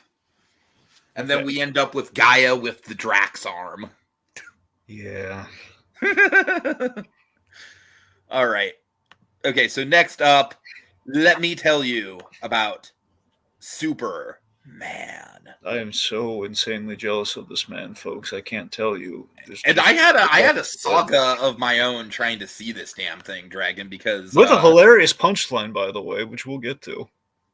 Because, like, yeah, as you know, in the theaters, I messaged you on Skype, and I was like, oh, it looks like I'm probably not going to be able to see Superman because of technical difficulties. Dragon, when I sent that, my whole theater had been sitting with a blank screen a half hour after the scheduled showtime, and nobody was communicating with us about it. Occasionally people will go in and ask, and they just say, and the staff at the theater would just say, like, technical difficulties, we're trying to work on it. I thought for sure it was just going to be one of those things like, sorry folks, the screening's canceled. And I'm like, well, that's just great, because it's like, this is like one of 2 days that I'm able to see it. And it was, but no, and instead what happened is that they just moved the screening from one auditorium to another. And so I was able to see it. So yeah, that was a saga in its own right. Um, this documentary, like, it's definitely got shades of Won't You Be My Neighbor. I won't say that it's like as utterly pinpoint perfection as far as like editing and messages go as Won't You Be My Neighbor, but it's great though. I will say, if I had a nitpick with it, although I definitely think that we kind of need to, recap his career. Obviously, the stuff with, after the accident is the way more compelling stuff in this documentary. I kind of wish that the movie would have focused entirely on that, because as it stands now, I would say it's probably about like 40% career, 60% accident. Well, they have to talk about him playing Superman, Tiki. No, I get that. I get that. Yeah. It's just that's kind of what I'm talking about as far as like Won't You Be My Neighbor had like a perfect pace to it. This is like, there's some stuff where it's like I understand we have to get to it, but it almost kind of like I want to get back to the accident stuff because the accident stuff is so compelling. Mm-hmm. I mean, this does a wonder. I think the big thing for me about this documentary is it showcased just how incredible his family was, especially his second wife, who stood by him like thick and thin through the whole thing. Mm-hmm. And she was just an incredible woman. And did you know she died like 18 months after him? I know she died relatively quickly. I didn't know it was like 18 months. Yeah, and so so basically he had 2 kids with another Mhm. woman, and then he had the youngest kid he had was with his second wife. And so that kid was like, he was still like high school aged when both his dad and his mom died. So it's like that guy is like a very pivotal part of the documentary as far as like the talking heads go. But then you also get the brother and sister from the other marriage. They're very compassionate as well. They kind of speak to the whole thing where, it kind of felt like the man was almost kind of had that dual identity thing going on, ironically enough. Dragon, let me tell you, the Robin Williams stuff, Oh yeah, it's gonna make you cry, dude. I know it It's gonna is. make you cry. I'm desperate to there's see no way this. around it. God. You see most of his eulogy, and it is the most fucking tragic thing that you've ever seen in your life, Dragon. Let me ask you, there's one thing I kind of want to know. I don't want to know the specifics, but it's kind of Okay. more like a yes or no kind of a thing here. Okay. Do we dedicate, do we cover, and I guess do we give it like a fair amount of, like a decent amount of coverage of his appearance on Smallville? Unfortunately, no. That was one of the things I was kind of waiting for, and they kind of get into the fact that he did have acting roles after the accident. They don't specifically cover the Smallville stuff. Okay, though. so they don't talk, like, for example, they don't like dedicate like him interacting with, like, does Tom Welling appear? Does he talk about it? Does he like? No, I don't think they ever specifically bring up Smallville. Unfortunately, That's a shame because there was like a really Tom Welling had this wonderful story. No, I know exactly what episode you're talking about. Yeah. Well, that's seriously, that was like the best episode of Smallville too. Mhm. Like, but seriously, there was this Tom Welling had this story where he did that episode with Chris Reeve, and Chris Reeve basically, it was like this beautiful moment where Chris Reeve, he heard Superman Returns was in the works and everything, and he for a moment he mistook Tom Welling as having gotten the part, and Tom Welling was like basically saying it should have been you. Right. It was like this beautiful kind of compliment that he gave Tom Welling that you should have been Superman. Mm-hmm. Yep. Anyway. Okay, Eli, I'm typing my response to you, but I'll just tell you. So I'm not entirely sure if he was actually married to this first woman, but he did have 2 kids with her, and she was a British woman, and so they met specifically at Pinewood Studios when he was filming Superman. Mm-hmm. So yeah. Let's see. Anything else to note here about this one? I do think that it's got a really good framing device where there's this like CGI kind of like almost like abstract interpretation of Superman, and he's like floating through space and getting progressively covered in kryptonite, and that's kind of like the tension of like his condition getting worse and worse. You know what I mean? Oh my god, I have to see this movie. Dragon, yeah, it's great. It's great. God. It's killing me, Max. Just put it on already. because we're a few years off from each other. Do you remember, like, were you old enough to remember when Christopher Reeve was alive and like giving interviews and stuff? Well, again, I mean, I was there during kind of the Smallville era, towards Right. Okay. towards the tipping point. But like, no, it's So yeah, I think I'm like just old enough to pretty much remember everything. Like when he had the accident, I couldn't really wrap my head around just how big of a deal it was. But then I definitely remember all the stuff with him in the chair and him kind of becoming a big inspiration for people. It does get into the controversies with him about how he wanted to fight for a cure for paralysis, oh when yeah, that's kind of like a sort of an there was a issue. protest and everything. The whole yep. Mhm. uh, I kind of feel the same way about the company Autism Speaks, where Autism Speaks, like, their whole thing is like, let's find a cure for autism. And I'm like, how about let's boost up people who actually have autism? You know? It So really it's is like the interesting. mutant They dilemma, definitely isn't it? don't paint him as like a saintly figure, like Won't You Be My Neighbor. They paint him as a very three-dimensional person. When you bring up the cure thing, it's kind of like, man, X-Men really was on to something with the whole like cure, the whole like the whole, did we cure the mutant, the mutant thing, or do we not do it? The X gene. Right. Do you remember the commercial where they use CGI to make him stand? I think here's the thing. I swear to God, I vaguely remember it. I saw it like one time, but I vaguely, but that's interesting. So yeah, that was like the big tipping point for the controversy. Right. So I love the fact that this movie doesn't just like whitewash him into like some saintly figure. Well, that's He was the a thing, very yeah. three-dimensional person, So yeah, ultimately, Dragon, it's a fantastic movie. You're gonna love it. It absolutely has zero chance to get nominated for best. Oh, absolutely! I don't even have to see it to know that. So based on the trailer, I can tell you that. Wouldn't it be great if the Academy did just subvert our expectations, though? I want them to desperately. I want them to shut me up and just give it the Oscar, okay? Just because this isn't because I remember when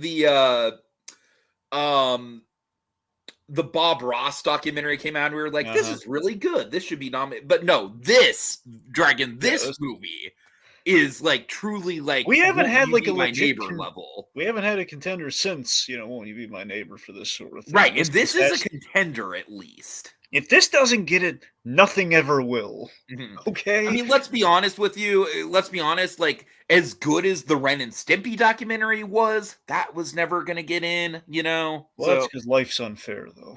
Right. But this, man, I genuinely think this might have a chance. I don't think it's going to happen, but it has a chance. Don't poison us with hope, Tiki. You know what? I wonder, was Life Itself nominated for an Oscar? That is an excellent question. I'm going to look that up. I think it got the nomination, but I don't know. I'm pretty sure it did get the nomination. Didn't win. Was Life Itself nominated for Best Documentary? Oh, at the Emmy Awards? What? Oh yeah, it might have. Well,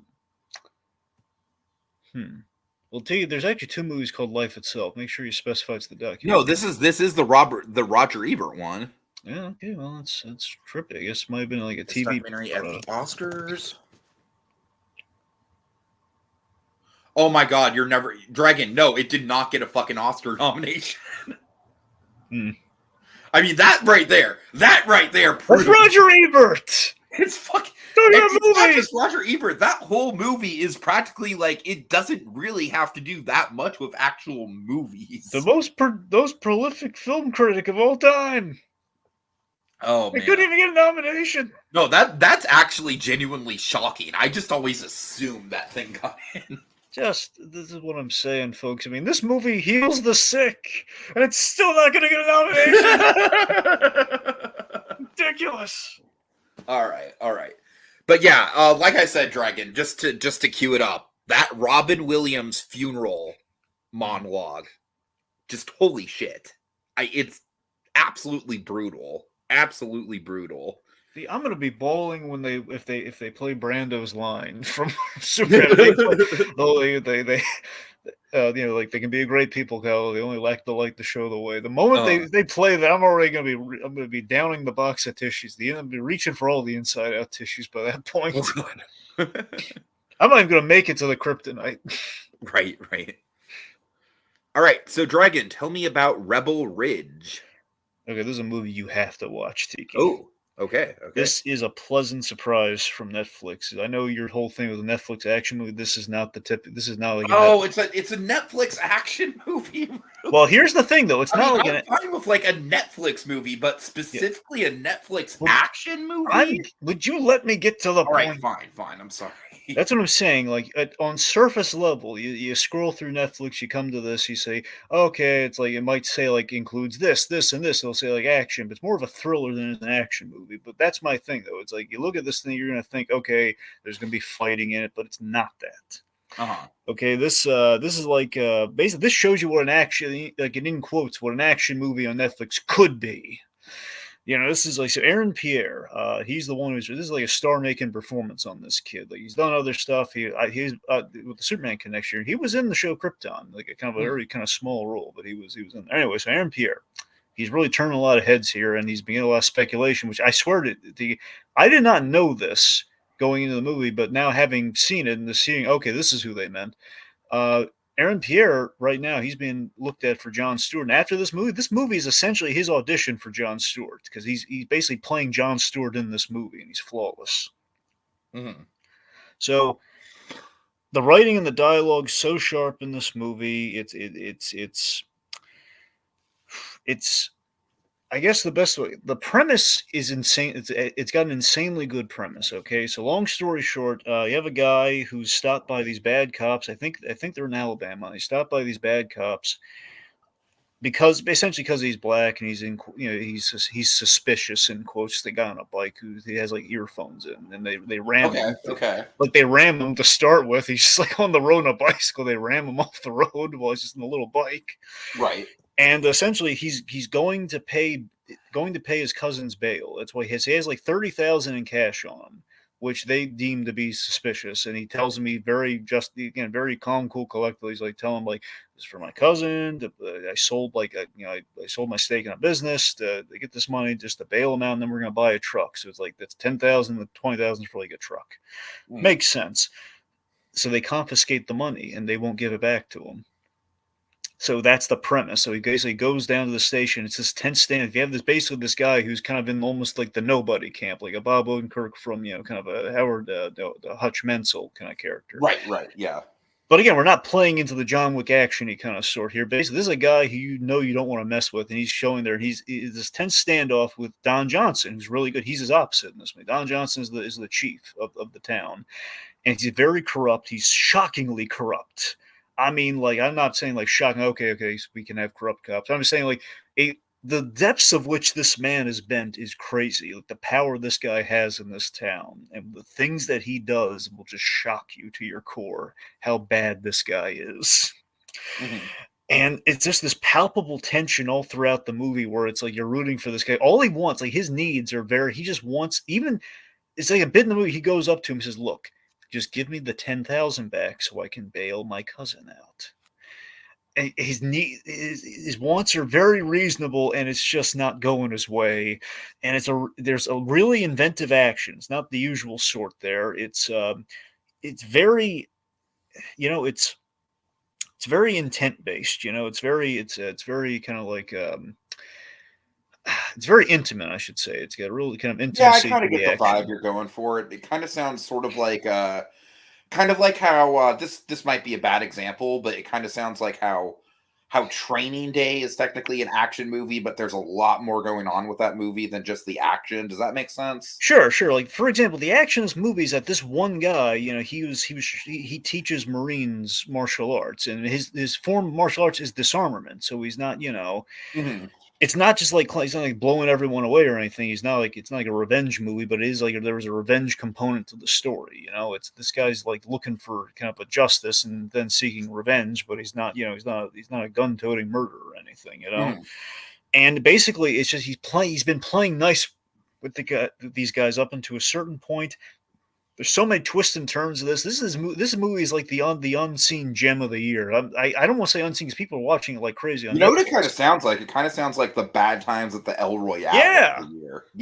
I Yeah. would say that. I mean, it's not as it's not as Albuquerque verse in the framing, but there's an Albuquerque. I'm sorry, let me put it this way: in terms of the cinematography, it's not Albuquerque verse like the Bad Times of the El Royale is, but in terms Mhm. of character interaction, this is like Mike Ehrmantraut and Gus Fring levels of like interactions, in terms of like that. Like it's written like the Albuquerque verse in terms of like how you deal with like like a guy dealing with the corruption in the town, the Right, whole thing. right. The third act is crazy. It's a crazy race to the finish line. This movie's like Yeah. addictingly good. Like you watch, like, oh my god, I have to see what happens next. You're hooked on it. It's really good. Hmm. Shit, you're selling me on it, Like dude. this is the one, Tiki. Watch If you it. can only watch one Netflix movie this year, just to add to your end of the year movie listings, like What's this the is. runtime on it? Do you remember? I want to say it's. I think it's like not counting the credit. It might be like 2 hours or a hair under 2 hours. Okay, I only ask because it sounds like it could potentially be a really good airplane movie for But me. that's the thing. Yeah, I think it's like probably 2 hours and 5 minutes, probably. So Hmm. it's like not counting the credits, or 2 hours. It's one to watch. Okay, cool, for sure. Alrighty then. Next up on my end, we got The Substance. Dragon, this is like out of most of the movies we've talked about this year, this one might be absolutely like the number one movie that is so not up your alley, Dragon. Stay away from this movie like fucking kryptonite, my friend. This movie is straight up medical body horror to the extreme, my guy. I really liked it. It stars Demi Moore, which is really cool to see her. This is definitely like a big comeback performance for Demi Moore. So it's got a really out there premise. I'll do my best to describe it. Essentially, Demi Moore plays like an aging Hollywood actress, where it starts with a really great montage where you see her Hollywood star get put on the Walk of Fame, but then throughout the montage you see the star get more and more neglected, cracked. People like just like literally some guy drops a hamburger on it, makes a big mess, and he doesn't even bother to clean it up, like that kind of stuff. The movie's got a lot of like non-verbal show don't tell storytelling in it, which I really appreciate. Anyways, essentially, Dragon, this movie is like a legitimized Catwoman, like Halle Berry Catwoman, because the whole plot revolves around like Demi Moore. She is desperate to be young again. So she takes this fucked up experimental drug, and essentially what the drug does is it literally splits her into two different people. There's Demi Moore, and then there's Margaret Qualley, who literally, okay, you see on the poster how her back's all stitched up. Yeah. Yeah, Margaret Qualley literally is birthed out of this woman's fucking spine. And you see every gory detail of it. And you also see every gory detail of that stitched hub. I mean, it is the body horror in this thing is just off the charts. Like, you just stay the fuck away from this movie, dude. I know you. But it's really interesting because Margaret Qualley and Demi Moore are the same person, but they're essentially one body which has been split off into two. It's really hard to explain, but the movie, it works and it makes sense in the context. So essentially, the whole thing is that you have to trade off. You have to like Margaret Qualley gets to come out for a week, and then Demi Moore gets put into like a sleep status where she's essentially fed through a feeding tube, and then they switch off every week. But of course, when the Margaret Qualley version of her, like, she is addicted to like, okay, now she's young and beautiful again. She's getting attention. She's getting roles. This is awesome. She does not want to go back to the Demi Moore body. The fucked up thing is that she, every time that she neglects the Demi Moore body and then has to go back to it, it gets more and more fucked up. And there's a lot of body horror that goes through that. So it's essentially like a big commentary on aging in the movie industry. And I don't know, man. It's genuinely some of the most disturbing body horror I have ever seen in a movie. It's certainly a good movie for me. I really appreciate it on a technical level. I really appreciate it just on the level of like it's a very visual movie. There's not a lot of dialogue in it. It tells a lot of its storytelling just from the visuals, but the visuals are gnarly as shit. So yeah, take that for what you will. Great movie, but not exactly for the squeamish at all. Like I'd say this is definitively like this movie is probably like on the Mount Rushmore of movies that you absolutely do not want to eat while you're watching. Like this, like AMC Dine In, stay the fuck away from streaming this movie. All right. Okay, next up, Dragon. Tell me about Jailbreak, Love on the Run. That's a hell of a title. Yes, this is a documentary. It's the story of a female prison guard who fell in love with an inmate and decided to break him out on her big retirement day. Mm. Yeah, so this is kind of interesting how they did this one. It was pretty one. It was a solid watch. I mean, I recommend it, but I wouldn't like strongly recommend it as much as Rebel Ridge. But I'd say Yeah, like this Rebel was Ridge is definitely that definitely sounds like the one I need to watch. Yeah. so yeah. But this was this is kind of an example of them doing the true crime thing in kind of a refreshing way. It's done. It's not involved like docu series. It's it's hour and change kind of it's a little probably an hour and a half. I don't know. I forget the runtime on this. Might actually used to be the hour 40 minutes. So the point being, to get the full story in there, we use like the recorded phone calls. You get to kind of hear them. You hear the love story through the narrative, and that's kind of us hearing from them. Like just basically having like the love story is kind of the framing device. Mm-hmm. It's very mad. It's a very Mad Love-esque story. It's very much like, okay, this guy is essentially he's not. For example, we don't know. There's a question of like, did he use her for this con the whole time or not? He doesn't seem smart enough to really kind of You remember think. that King of the Hill episode where Piggy Hill accidentally smuggles in the cocaine through the boggle? Oh, I remember that. Yeah, Yeah, kind of gives me that vibe. little bit. But that's the thing, though. Here's what's really nice. Though. You have the lady, Vicky, the guard. Uh-huh. So the idea is she was very compassionate, very nice to the inmates and everything, and everyone like deferred to her, and kind of got to her after a while. It kind of almost like not saying it's a thankless job, but essentially a job where it's like everyone is always like asking things of her, and it's a lonely existence, and this inmate kind of took advantage of those sympathies, and basically they kind of start a relationship, and you have to wonder how much of that is just like her seeing her as a way of filling need, and then she kind of like took it to the next level of like, I can't do this job anymore. I want you. Let's break out. Mm-hmm. Let's break out. And it's just done from the perspective like all these, like the people like we never imagined. It's like the quiet person in the room, like doing the shocking thing we never in a million years expect them to do, like the person who's never caused any trouble in their life. So that's the interesting kind of part of the story, and kind of where it goes from there. And it's very much kind of like a tragedy, and you feel for this poor guard. And let me just put it this way: there's a good biopic in here.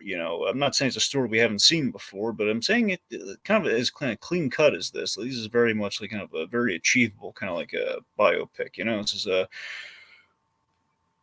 basically, here's the thing. If they ever did the biopic of this, then we would hopefully cast a less skeezy looking guy in the kind of the heartthrobby role of the inmate that seduces her, but still, it's because like, you look at this guy's like, oh man, that poor girl was really desperate.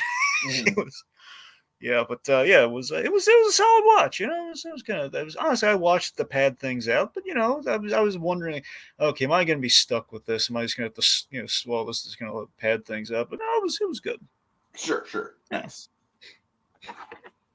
All right. Let's see. So for me, on my end, next up is Transformers 1. Okay, so Dragon, I know you're probably not a Transformers guy. I'm not a Transformers guy either. But this one was delightful. I'm saying this is genuinely my favorite Transformers movie. And I think it's kind of a shame that this movie sort of flopped at the box office, because this is a genuinely really, really good animated movie. It actually kind of gave me a throwback to like 90s animated movies, just in like the pacing. It's like the lead Transformers are all like colony miners.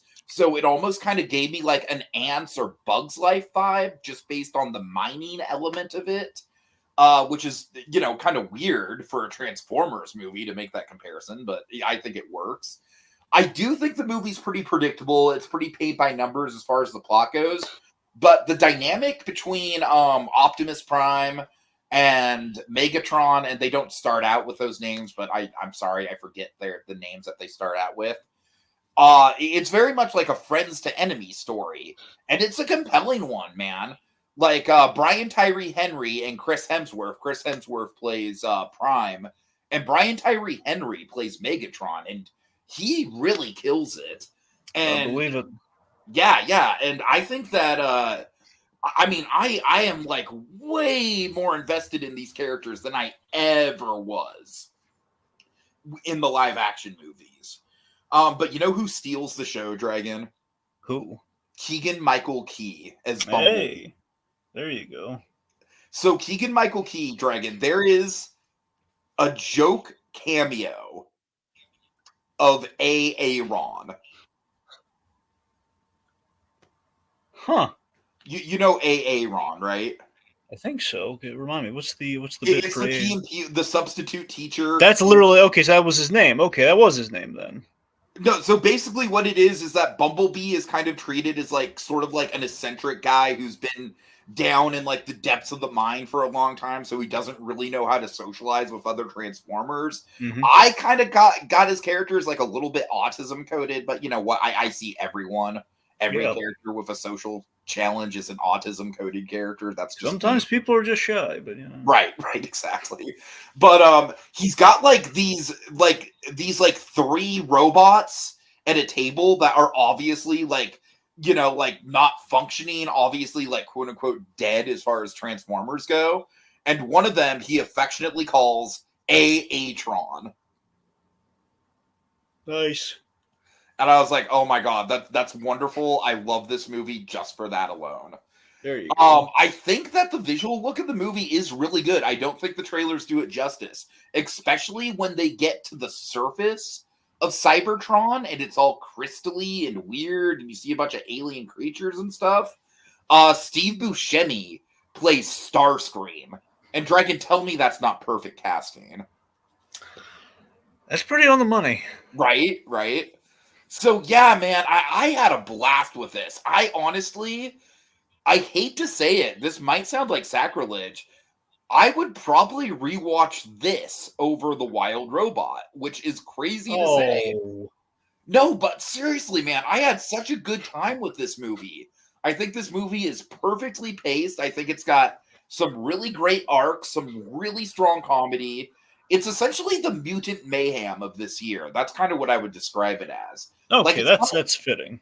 It's not a perfect animated movie, but it's so fun and it's so loving to the source material. And I wasn't really ever a big TMNT guy either. So yeah, I don't know. This one just really stood out for me. I really enjoyed it a lot. All right, next up, Will and Harper. Tell me about this because it's kind of been on my radar a little bit. It actually did screen in my independent movie theater, which made me catch interest. And I know it's on Netflix now. Yeah. Yes, this is the documentary about Will Ferrell and his. Oh, okay. Yeah, I know exactly what this is. All right, cool. Yeah. So the premise is this is a good documentary. I'll give you. It's a good doc. Probably I love the message of it. Yeah, I mean, clearly it's no Super/Man from what I would ascertain, but it's it's basically Although Will Ferrell. I think probably out of the two of them, it probably has the better chance to be nominated. Oh, come on. Even though they literally might just look at it and be like, Will Ferrell, no, fuck him, he's Hollywood. It doesn't matter if we're breaking down barriers. Okay, so I'm sure you've heard the whole gist with this, but yeah. Will Ferrell and his friend, his longtime friend, that basically helped make his career on SNL. I believe formerly was Andrew Steele, went through transition, and basically is now Harper Steele. And basically, they kind of explored their friendship. Basically, this happened during, I think he had the procedure and just kind of like went through kind of redefined himself during the pandemic. So I think they basically kind of like sent them like a letter in the mail, and they basically kind of decided like, hey, when this is all over, let's get together and let's reconnect. And it's not that they fell out of touch, I should say, but let's do something together. And basically, they decided to do a road movie. Like, let's sit down and have a conversation. But let's do it as a road movie. So basically, they take a camera with them as they kind of go on this cross country road trips. It's kind of a fun road movie in that regards. And there's a lot of natural charm. You see like the friendship there, and that's the thing. It's like friends who haven't lost a step. They're in each other's lives, and they're having. The big sell of this is like from a conversation standpoint, and like an unrehearsed conversation standpoint, just seeing natural chemistry and how an honest conversation about with someone with how they transition, like the questions you would naturally have about that. Yeah, for sure. It's like refreshingly, it's refreshingly not peachy and not doesn't have like an agenda or anything. It's I will not say, about. unfortunately, I hate to say this, I do love my father. He is by and large, I hope, a good man. He's been relatively transphobic ever since the whole like Bruce Jenner making it, Caitlyn Jenner making it like mainstream. He's been relatively transphobic. So I genuinely hope that this is the kind of movie that someone like him could watch and be like, well, it's still not anything for me, but I kind of get it. You know what I mean? I would put it to you this way, Tiki. The trouble with a situation like that is like if you can get the foot in the door, like if you can avoid the click off at the start, if you can go Right, like, right. okay, sit him down, like, okay, I'll give it a chance. If he gives it a chance and just like actually watches it, I don't know. I like to think a change could be made. Yeah, but you're right though. I just genuinely don't think that he would give it a chance. That's the thing. If you can avoid the click off, you might have something. I think this is pretty solid. It's more about the friendship, and it doesn't just it starts you off like Will Ferrell's telling you about his friend, and then he transitions, and it kind of goes from there. Mm-hmm. And anyway, so there's this one scene I want to hype up for you. Okay, this is a scene I kind of really want you to watch the movie for. There's so again, it's a pretty smooth, pretty smooth process. It's just kind of nice. And then there's this tense scene. There's an anxiety scene, Tiki. Ooh. Okay, it's gonna sound ridiculous. Okay, but I'm just gonna tell you. Okay, you're gonna love this. Okay, so they passed through. I think they passed through Texas when this happens. It's Dallas. I think it might be Dallas, Texas. And Tiki, like our good friend Slim Pickens, they go to a steakhouse and they do the 72-ounce steaks. Oh no! Challenge. While Will Ferrell is dressed like Sherlock Holmes. Okay. And it's basically they're down in the center, everyone's gathered around them, and they're doing the steak challenge, and that's all I'm gonna say. It's there's anxiety to be had there, and they're in the heart of Texas, man. Yeah. Also, there is this hysterical Dunkin' Donuts runner that cracks me up, and Will Ferrell is just oh, it's so great. And I will not. I frankly have still never gotten over you preferring Dunkin' Donuts to mom and pop donut shops. I think. Tiggy, here's the thing: if you watch this fucking straight up un-American Dragon. I swear to God, if you watch this movie and you get to that Dunkin' Donuts gag, it's literally like a conversation you and I would have. All right, fair enough. No, they don't get into the whole you going for the off-brand donuts, but still, it's like it's just for me, it's mom or pop or nothing. I know. That's what I'm saying. Better than Dunkin'. The fervency, it's like the tone of our kind of our running Dunkin' Donuts conversation. It's the vibe, it's the feel of it represented in this movie. Just like someone really likes Dunkin' Donuts, someone couldn't care less. Right. Nice. Anyway. So it's a fun watch. This one's very much an airplane movie. I'll absolutely check it out for sure. Yeah. All right. Okay, just to address Code Geass here, he says, I haven't seen Megalopolis, but I wonder if it'll get a bunch of Oscar nominations because it was directed by Francis Ford Coppola. It is not going to, Code Geass.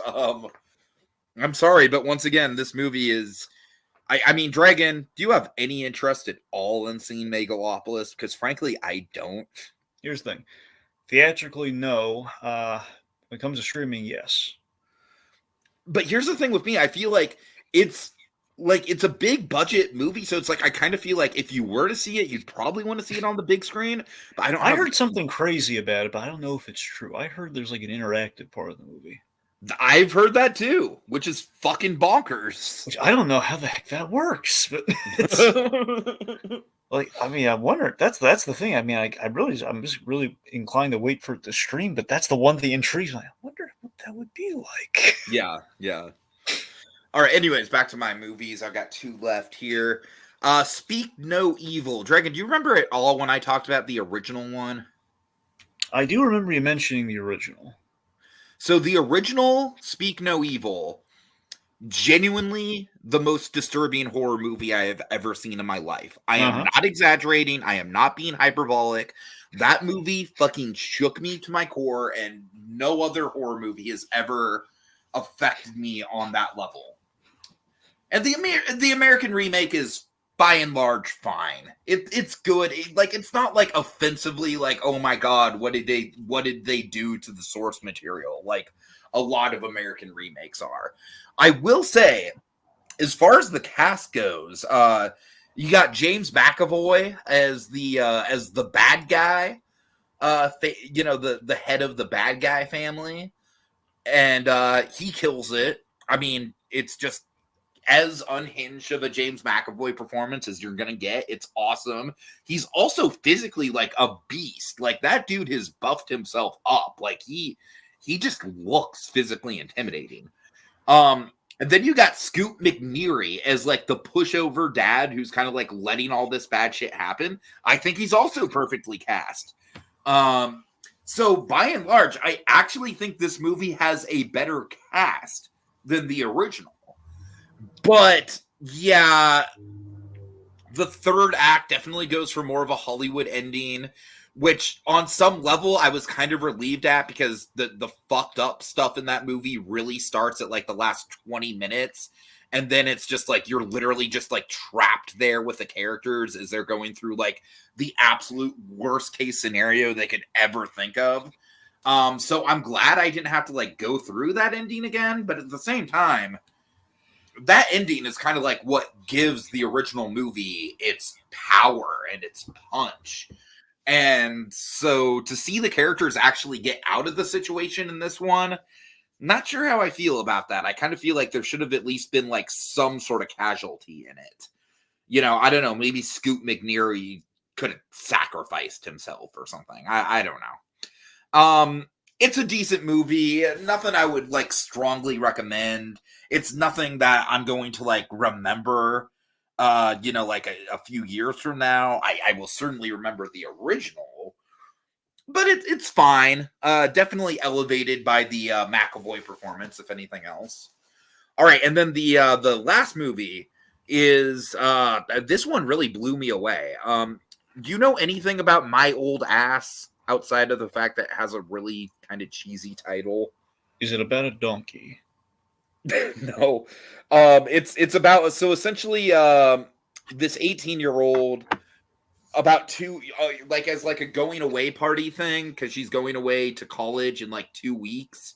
She takes a bunch of mushrooms with her friends, and the end result of the mushroom trip is Aubrey Plaza shows up as her future self.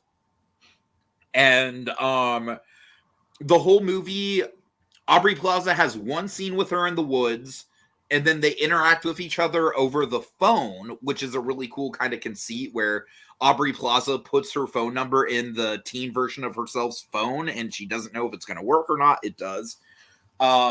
This is just a really perfect coming of age movie, Dragon. Like, I got to tell you, between Dee Dee last month, and this month, 2024 is like knocking it out of the park with coming of age movies. And I genuinely think, as much as I love Dee Dee, I might like this even more. This movie, it's not the type of movie where it's like going to blow you away with the filmmaking or the subtext or anything. But like, it's just a very, very watchable, very digestible coming of age movie with some really interesting ideas that don't linger, and they're not in your face like something like Everything Everywhere All at Once is. It's very much just kind of like a meditation on, like, yeah, what if you were able to have a conversation with your future self, and how would that cause waves in the way that you go about your life going forward. Just some genuinely like super sweet moments. There's one line a character has about I'm just gonna say it's he makes an observation about how nobody remembers the last time, like the final time that they played pretend as a kid. And Dragon, that line just fucking hit me in the gut. It was such a beautiful musing of how fleeting childhood is. Like, it genuinely like kicked my ass. Aubrey Plaza is so good in this movie. Like I said, she's got two scenes, one at the beginning, one at the end, and then she's like, you know, like her voice is present throughout with the phone calls and stuff. Dragon, her final scene, it was so emotional. It genuinely was hard to look at the screen. It was so emotional. Like, I'm saying, like, she was just bringing it. The movie's got a twist to it, and the twist definitely recontextualizes it. And it's heartbreaking, but also life affirming at the same time. So yeah, I went into this movie like kind of cynical about it. Again, I don't really like the title. I think the title is kind of corny, but I ultimately loved it. I really think that this is just a really strong year for coming of age movies. This movie doesn't try to do anything fancy and flashy beyond just the the premise of interacting with your future self. But man, it's so economic. It's very Canadian. It takes place on an island, which I love, Dragon. I'm a sucker for movies with island settings. Yeah, solidly the best new release of the month for me. I really loved it. I really came away from it just really treasuring it. I think it's going to be one of those movies that sticks with me. I think it's going to be one of those movies where it's like I watch it like once a year. I really think it's up there. It's definitely got a rewatch value to it. All right, and with that, 2 hours in, but that's okay. I'm not complaining or keeping track or anything. Let's get to TV. Okay, so We Bare Bears, Dragon. Okay, so I've been meaning to watch We Bare Bears for the longest time because I remember back when I kind of caught a few kind of segments of it on Cartoon Network, and I mean I liked what I saw. I just never really get it. I was never really able to watch it from start to finish or really kind of give it full attention. So I finally decided to binge it because of the whole Daniel Chong directing Hoppers thing with Pixar. So I figured, well, if there's any time I'm gonna watch it, might as well give it a shot and see how it holds up. And Tiki, this was even better than I could have dreamed. Oh wow. Yeah, wow. I love this show. I'm obsessed with this show. It's so basically the whole premise is you Tiki. I assume it's on Max, right? Yeah, it's all on Max. So again, you Okay. never with Max. I would say watch it soon. Yeah, You never know. Yes, right. So I would say that. I think it's also on Hulu, but you get less commercials on Max, so watch it fast. Mhm. Anyway, so premise is this, and you'd love this, by the way. You'd love this show. Okay. Okay, so we have these three bears who are brothers. They're different bears, so they're not like biological brothers, but Right. So they basically you have a grizzly bear, a panda bear, and a polar bear who's called ice bear.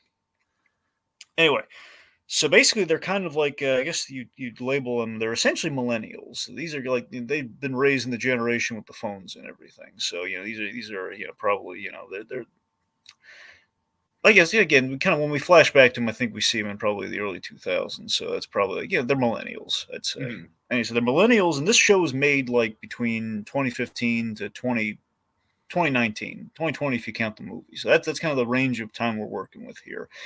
And it's San Francisco based. So these three bears, they live in San Francisco. They live in a cave near San Francisco. But Dragon, there are no bears in San Francisco. So you did see that really hairy guy once.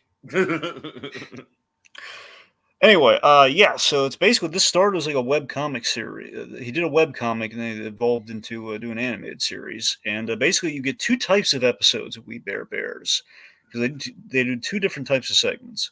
You have like the adult bear segment, which is just kind of like them normally as we see them and as we were introduced to them. And then you have them as cubs. Now, I know what you're thinking, but let me tell you this, okay? So that when they're cubs, both are great, okay? When we do the younger years, that's what I was worried about watching the show because I was kind of puzzled me because I could have sworn I saw like episodes way back when like they were younger than when they were kind of older. I was wondering what's going on there. But yeah, it's a thing they switch back and forth. Not every time, but like every other episode, maybe it's like, okay, we'll do a younger like segment of them as like little bears, Mm.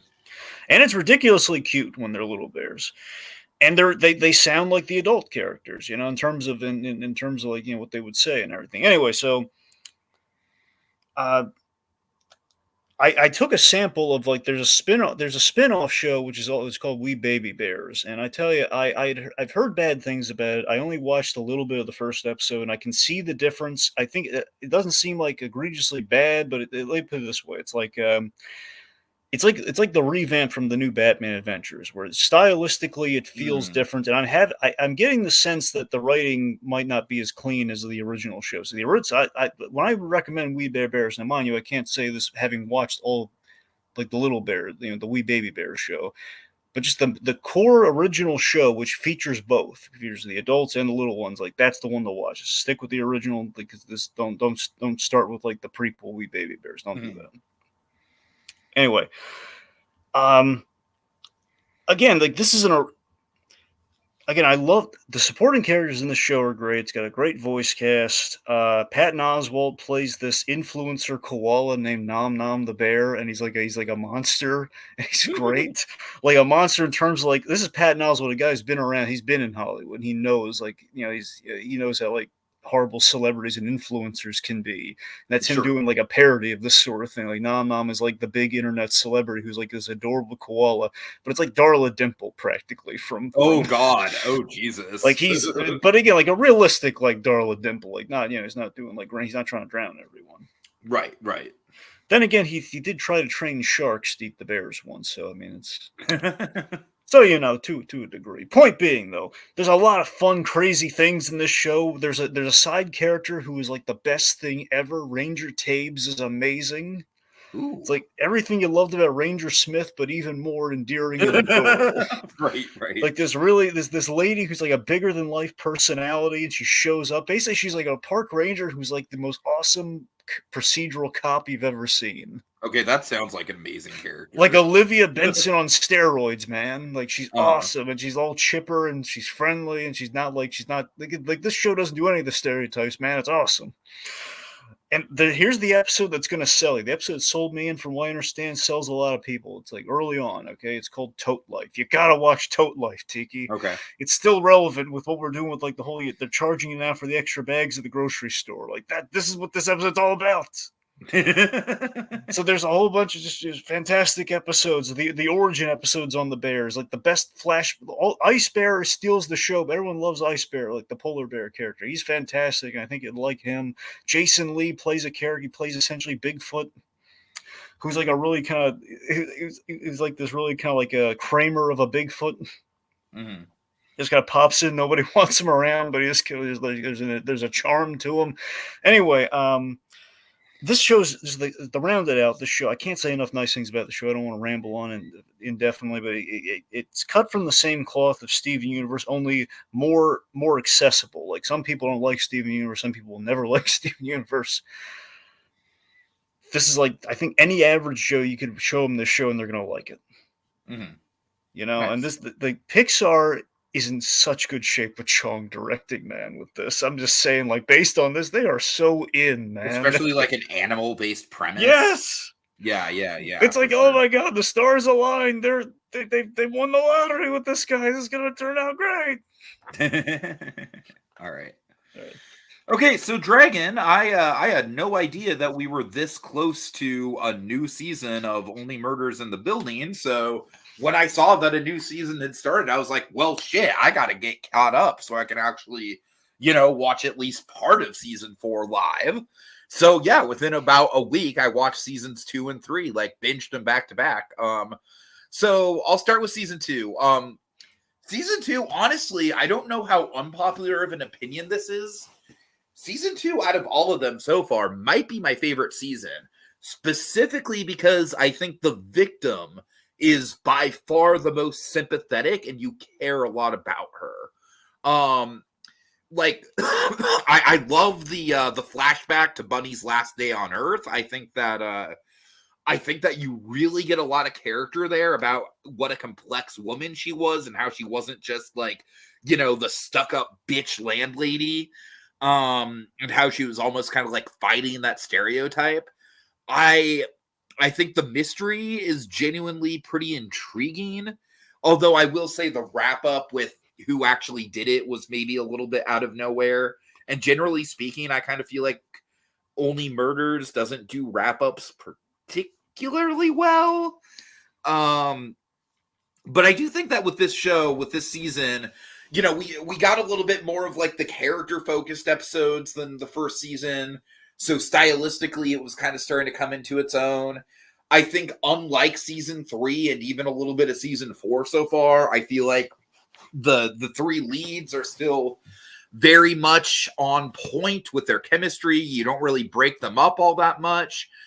I can't stand Mabel's girlfriend, the art woman. I can't stand her. She's an awful character. But other than that, I think season 2 was by and large kind of a home run. Season 3 was very ambitious, and I respect a lot of parts of season 3. The Matthew Broderick gag had me fucking rolling, Dragon. I love the fact we had Paul Rudd. Yes. Paul Rudd's great, but seriously, I just could not get over, like, Oliver Putnam has met his match, and it's Matthew Broderick. Well, wait, no, not Putnam. You mean Charles, right? No, Oliver Putnam. All right. Oh, yeah, met his match. He's directing Matthew Broderick. Right. No, okay, I got you. Right. Yeah. Sorry, I thought you meant I like fucking Charles. love the scene where Putnam is on the phone with Mel Brooks of all people, and Mel Brooks is like, "You didn't let him go method, did you?" Putnam's like, "Yeah, kind of." "Oh, Oliver, you're fucked." Steve Martin is absolutely out of control this season.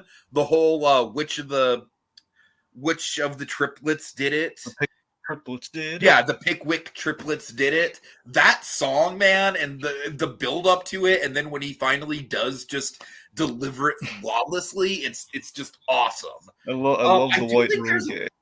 Yeah, I do think there's a lot of intrigue in who the killer is. I think probably a little bit more than season 2. I think Meryl Streep was actually a really good red herring for a lot of the season. And Meryl Streep, speaking of which, like, by and large, I've always kind of thought that she was a little bit overhyped as an actress. I loved her in this role. I really thought that I really bought into her as like a super talented actress who never got the big break. I think her chemistry with Oliver was charming as hell, and Oliver is pissing all that down the drain this season, but we'll see how that progresses.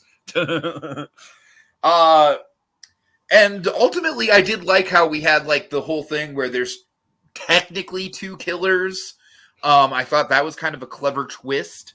So yeah, ultimately season 3, ambitious, probably as far as like overall like episode consistency, maybe the weakest of the bunch. I do think that the show kind of gets away from the podcast a little bit too much and focuses a little bit too hard on the actual like developing the musical.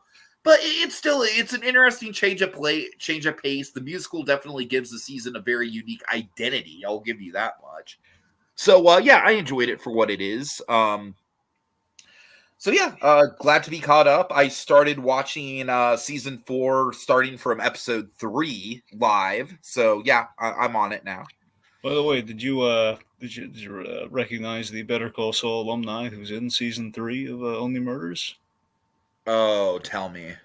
There's a big role too. You're gonna hate yourself. Oh God. Okay, so I mean, a big role in Only Murders, but it was Craig Kettleman. It's Jeremy Shamos. And who was he in Only Murders? Well, he was Ben's brother. He was Glenn Roy's brother. Oh, okay, nice. Yeah. Anyway, by the way, you're caught up on season 4 now, right? Yeah. How bonkers is it that Paul Rudd is playing his own stunt double? God, I love it. Like a over the top Irish accent. I love what he said, like, this is Bono and this is the Edge. God.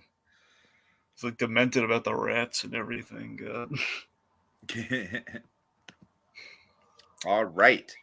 So yeah, tell me about the wise guy, David Chase. And The Sopranos. Yeah. Yeah, so so this is the Alex Gibney documentary in two parts. Like one of those, it's basically a profile on somebody, which HBO likes to break up the profiles in like two parts.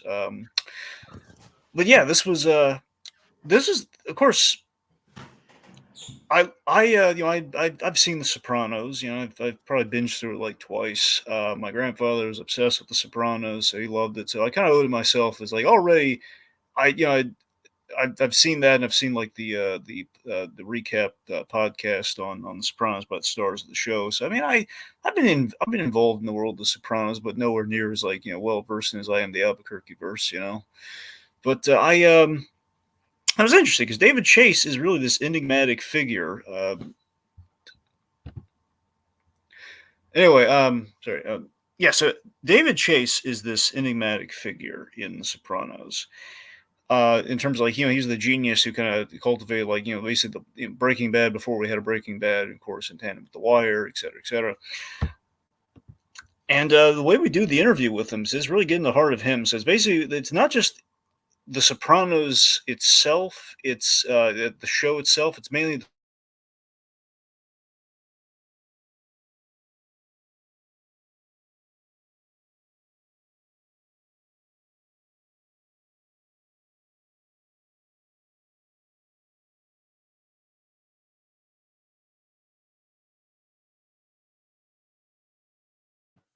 Hello? Did you break up or did I lose connection? Hello? Can anyone in the chat hear us? Or am I just talking to a void right now? I'm not sure if I accidentally lost connection. Oh boy.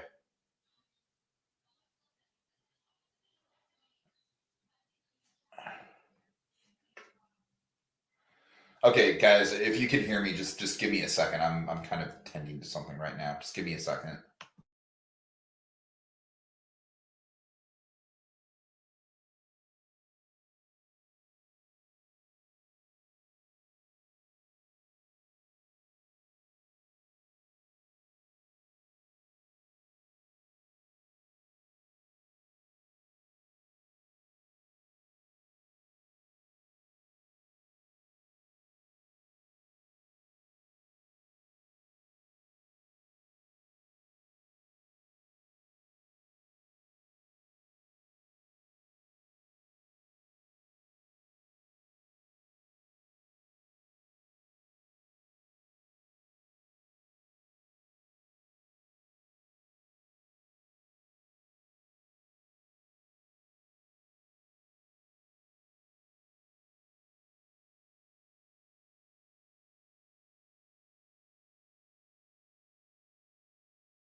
All right, Dragon, I'm back. Are you there? You broke up. I'm not sure if you're still there.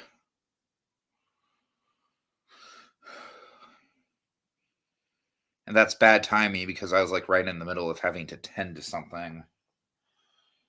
Huh. All right, I apologize, folks. I'm going to try and get this sorted out as soon as I can. I'm going to give it the old go out and come back in routine and see if that works. So give me a minute to try that.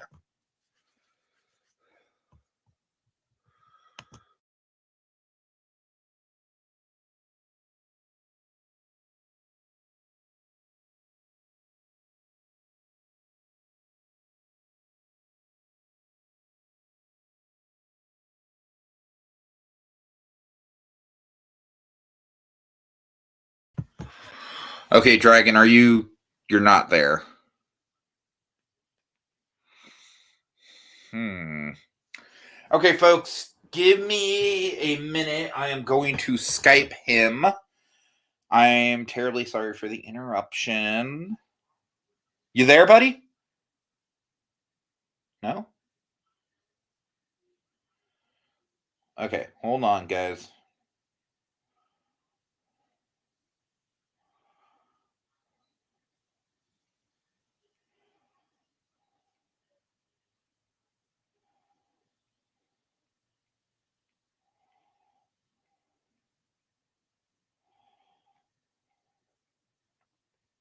Okay. I have Skyped him. I'm sorry, guys.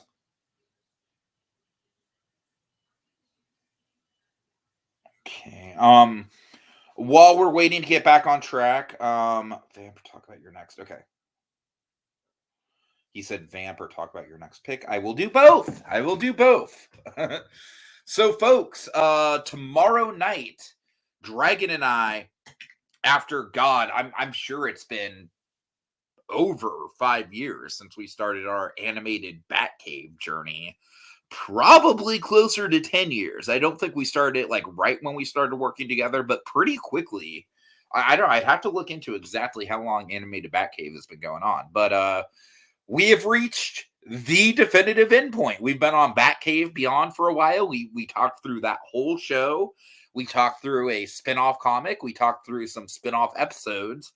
And finally, tomorrow night, we are talking the very last piece of Batman Beyond media, which is the Justice League. I think it's a Justice League Unlimited episode, entitled Epilogue.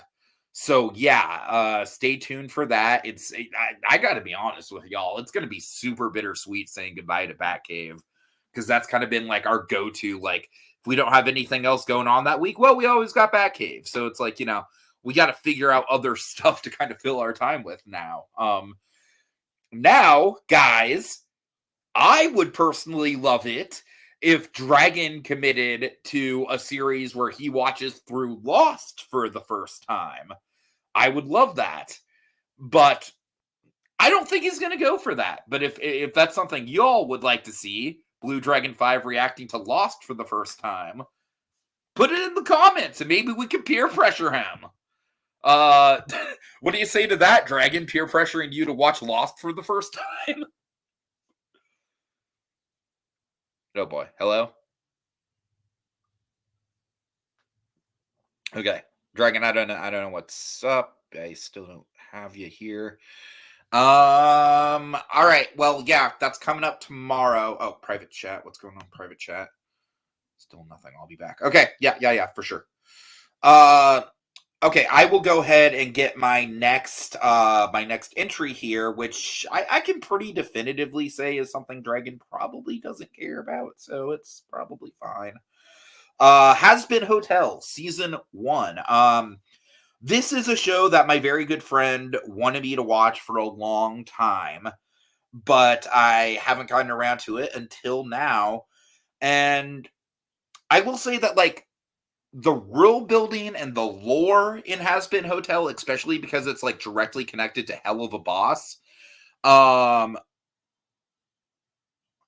Nah, Little Blue, I'm not gonna have you fill in because we got this whole structure going on where Dragon's got his list, I've got my list. So we're just gonna wait for Dragon on that, because it'd just be like literally an entirely different podcast if you were to jump in. I appreciate the offer though. Yeah, Hell of a Boss. It's a very famous animated show. Yeah, for sure, man. It's all good. It's all good. I appreciate the offer. I will say the storyline and the lore is a little bit dense for me. I kind of had a hard time following it, honestly. A lot of the plot is very kind of like Game of Thrones-esque, as far as like it's like various people like jockeying for power positions. That's not really the type of show I'm into. And as far as the animation style goes, my friend is a few years older than me, and she says that it's kind of the art style that she grew up with. It's very like Invader Zim. It's very like Johnny the Homicidal Maniac kind of art style. But what this show does absolutely excel in is the voice acting. And because of that, and because we kind of need to kill time anyways, I'm going to go through and list off some of the heavy hitters. So we have Stephanie Beatrice. Dragon, I know, loves Stephanie Beatrice from Brooklyn Nine-Nine. And she plays a really good role here. Definitely different from Mirabelle, probably more in line with her Brooklyn Nine-Nine character, kind of sardonic. We got the great Alex Brightman, Beetlejuice himself from Broadway. And when I realized that Alex Brightman was in this, that's kind of what got me over the edge to watch it. He's wonderful. We have Keith motherfucking David. He's great. Obviously. I mean, that kind of goes without saying. Let's see. We have Daphne Rudavega. We have a guest appearance from James Monroe Englehart. And a bunch of other people that are probably not as big of names. But even the people that aren't totally big names, like, for example, Amir Talali. I'm probably not Talai. Amir Talai. Who plays Alistair, who's like a big fan favorite character, and mine too. He is definitely really good, in spite of the fact that I don't really know what else he's been in. Like, he doesn't even have a Wikipedia page. All right, let's hope this works for Dragon. Dragon? Hello. All right. Dragon, how do you feel about me inciting peer pressure on you to watch Lost? It kind of goes in one ear, out the other. I'm saying if we're looking for an animated Batcave replacement, Lost is kind of my special interest. Anyways, you'd see what all the hype is about for Michael Emerson. All right, I digress. Anyway, where are we? I just got through Has Been Hotel. I assume you don't really care all that much about it. Really good voice acting on that show. Everything else I can kind of take or leave. The plot is a little bit convoluted.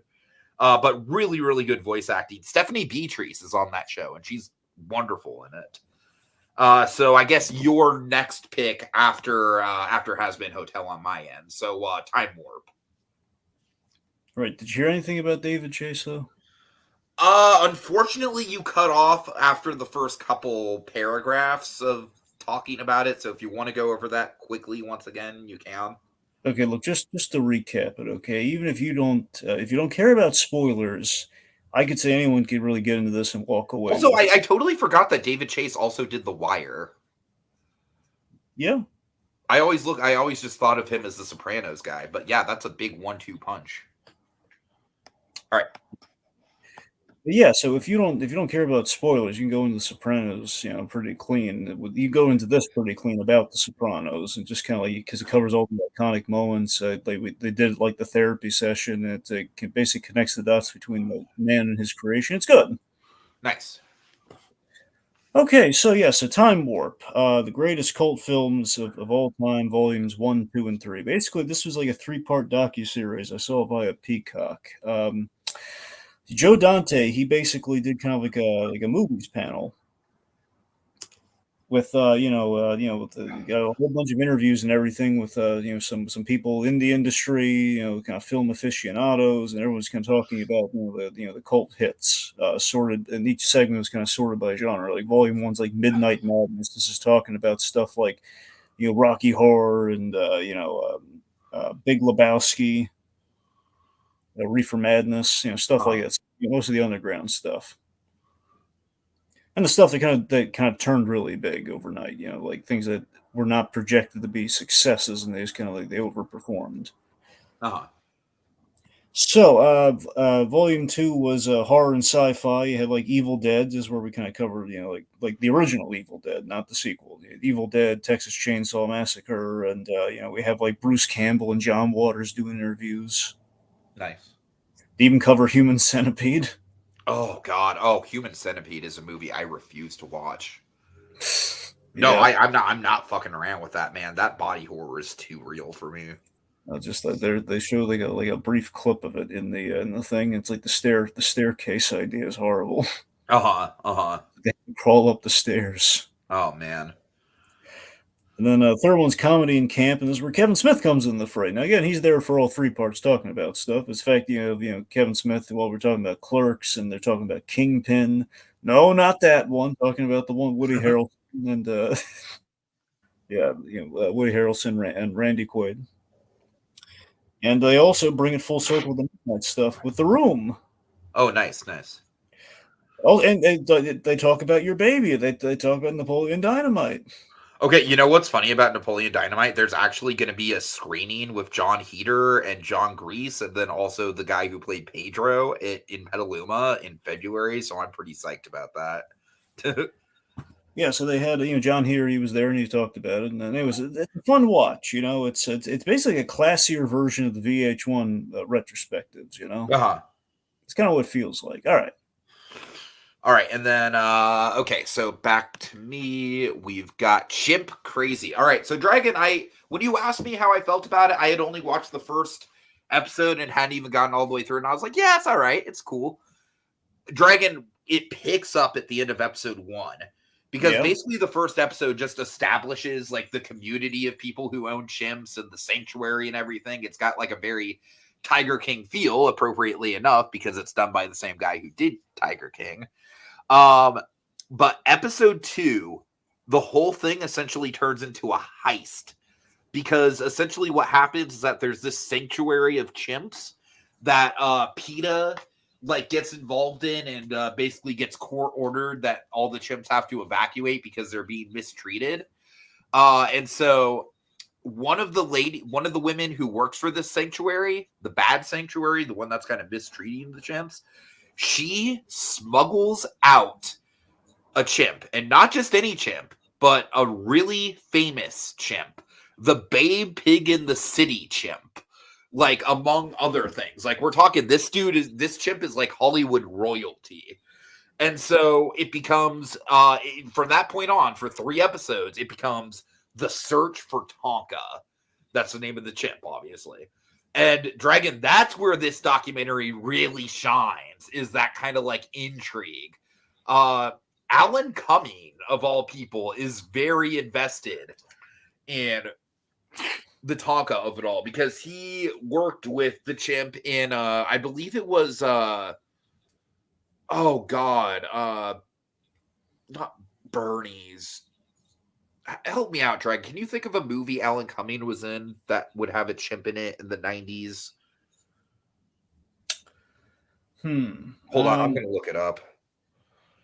Alan Cumming chimp movie. It's on the tip of my tongue. Sorry. Buddy, that's the one. So yeah, he formed this really intense bond with this chimp when he was filming Buddy.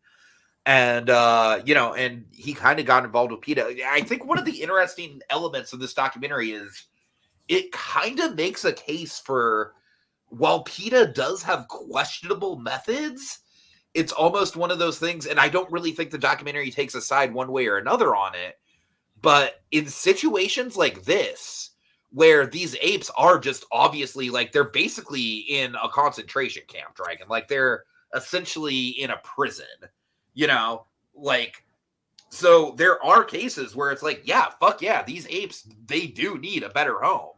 And if PETA is going to be the ones to step in and help with that, then God bless PETA, honestly. And Alan Cumming, he has been a very adamant PETA supporter.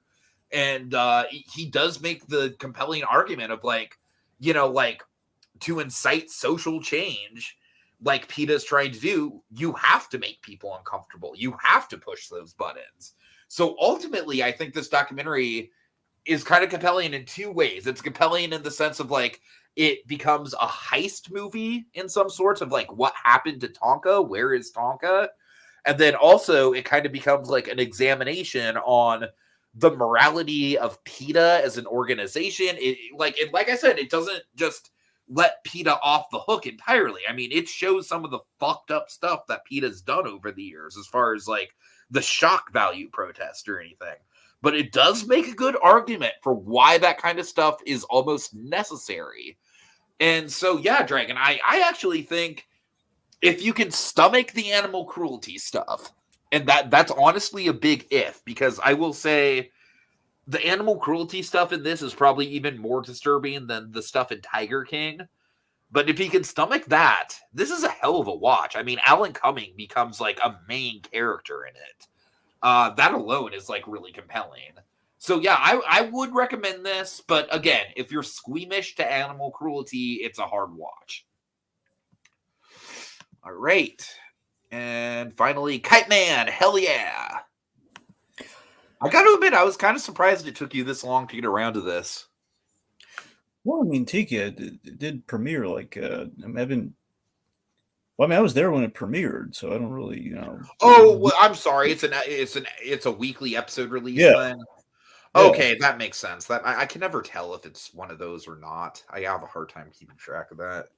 Anyway, so yeah, this was I was pulling for this one, since the Harley Quinn show's decline, and the main reason for the Harley Quinn show's decline is that the original showrunners they left to work on this. So, to my understanding, I don't know if this is a change that happened or not, but the original showrunners, like basically, there's like three original showrunners.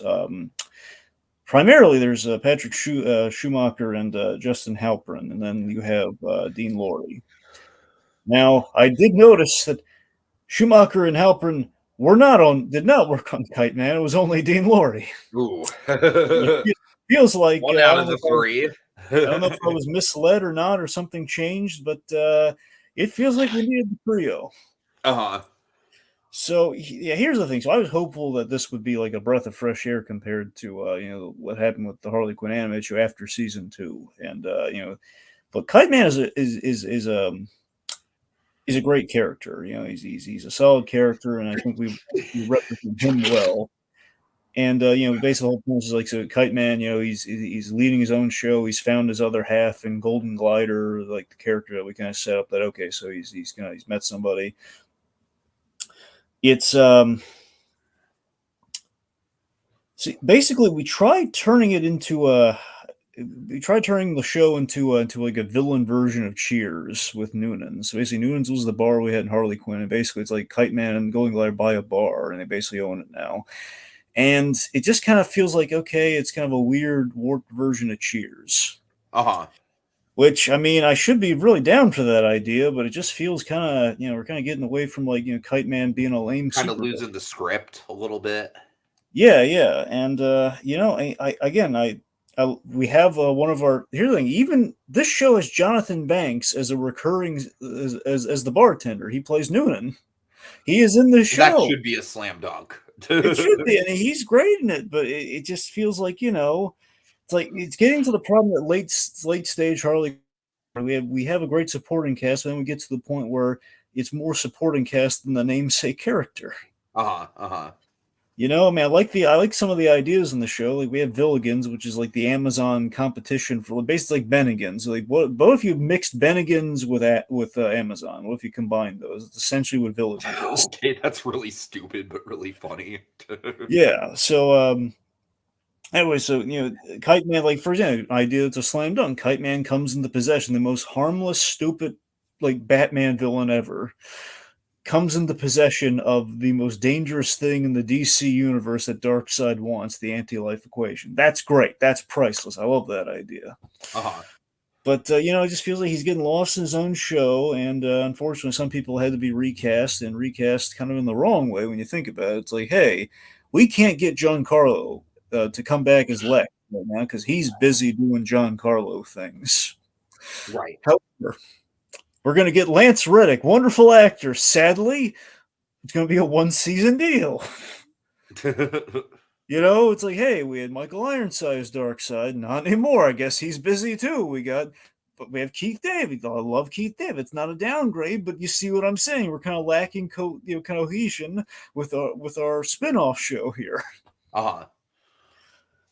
And it's I kind of wish we kept Bane's girlfriend around from the Valentine's Day special. She just kind of pops up, and it's like, okay, he's going after some other random ladies. I don't know. It's just the Kite Man show could have delivered more. It was okay, but it just was not what I was hoping for. Kite Man kind of fizzled out in the TV stuff this month.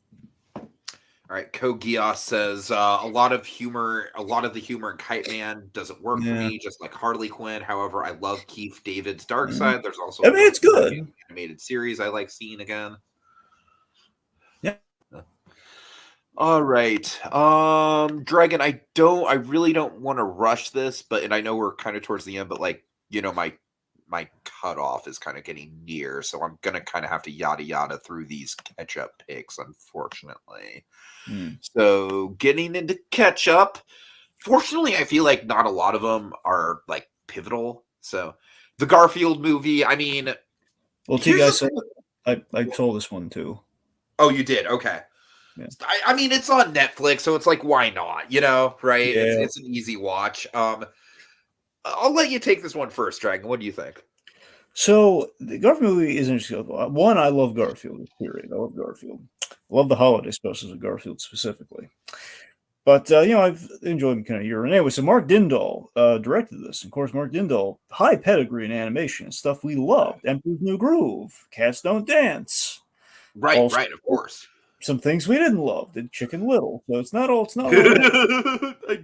God, it's still weird to think that's the same director. And we had like one of the writers on this. He's worked on the Pixar films, worked on Emperor's New Groove. He has worked as like outside the Pixar films, worked on Toy Story 2. Essentially, this guy was a punch. David Reynolds, he's a punch up guy. He punches up. He's not there for like he's on the whole thing.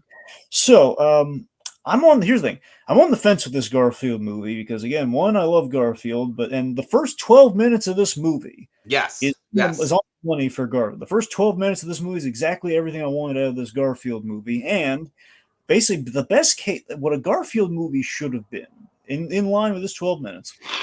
At its absolute best case scenario, Garfield movie is like something in the vein of its comic strip competition, the Peanuts movie.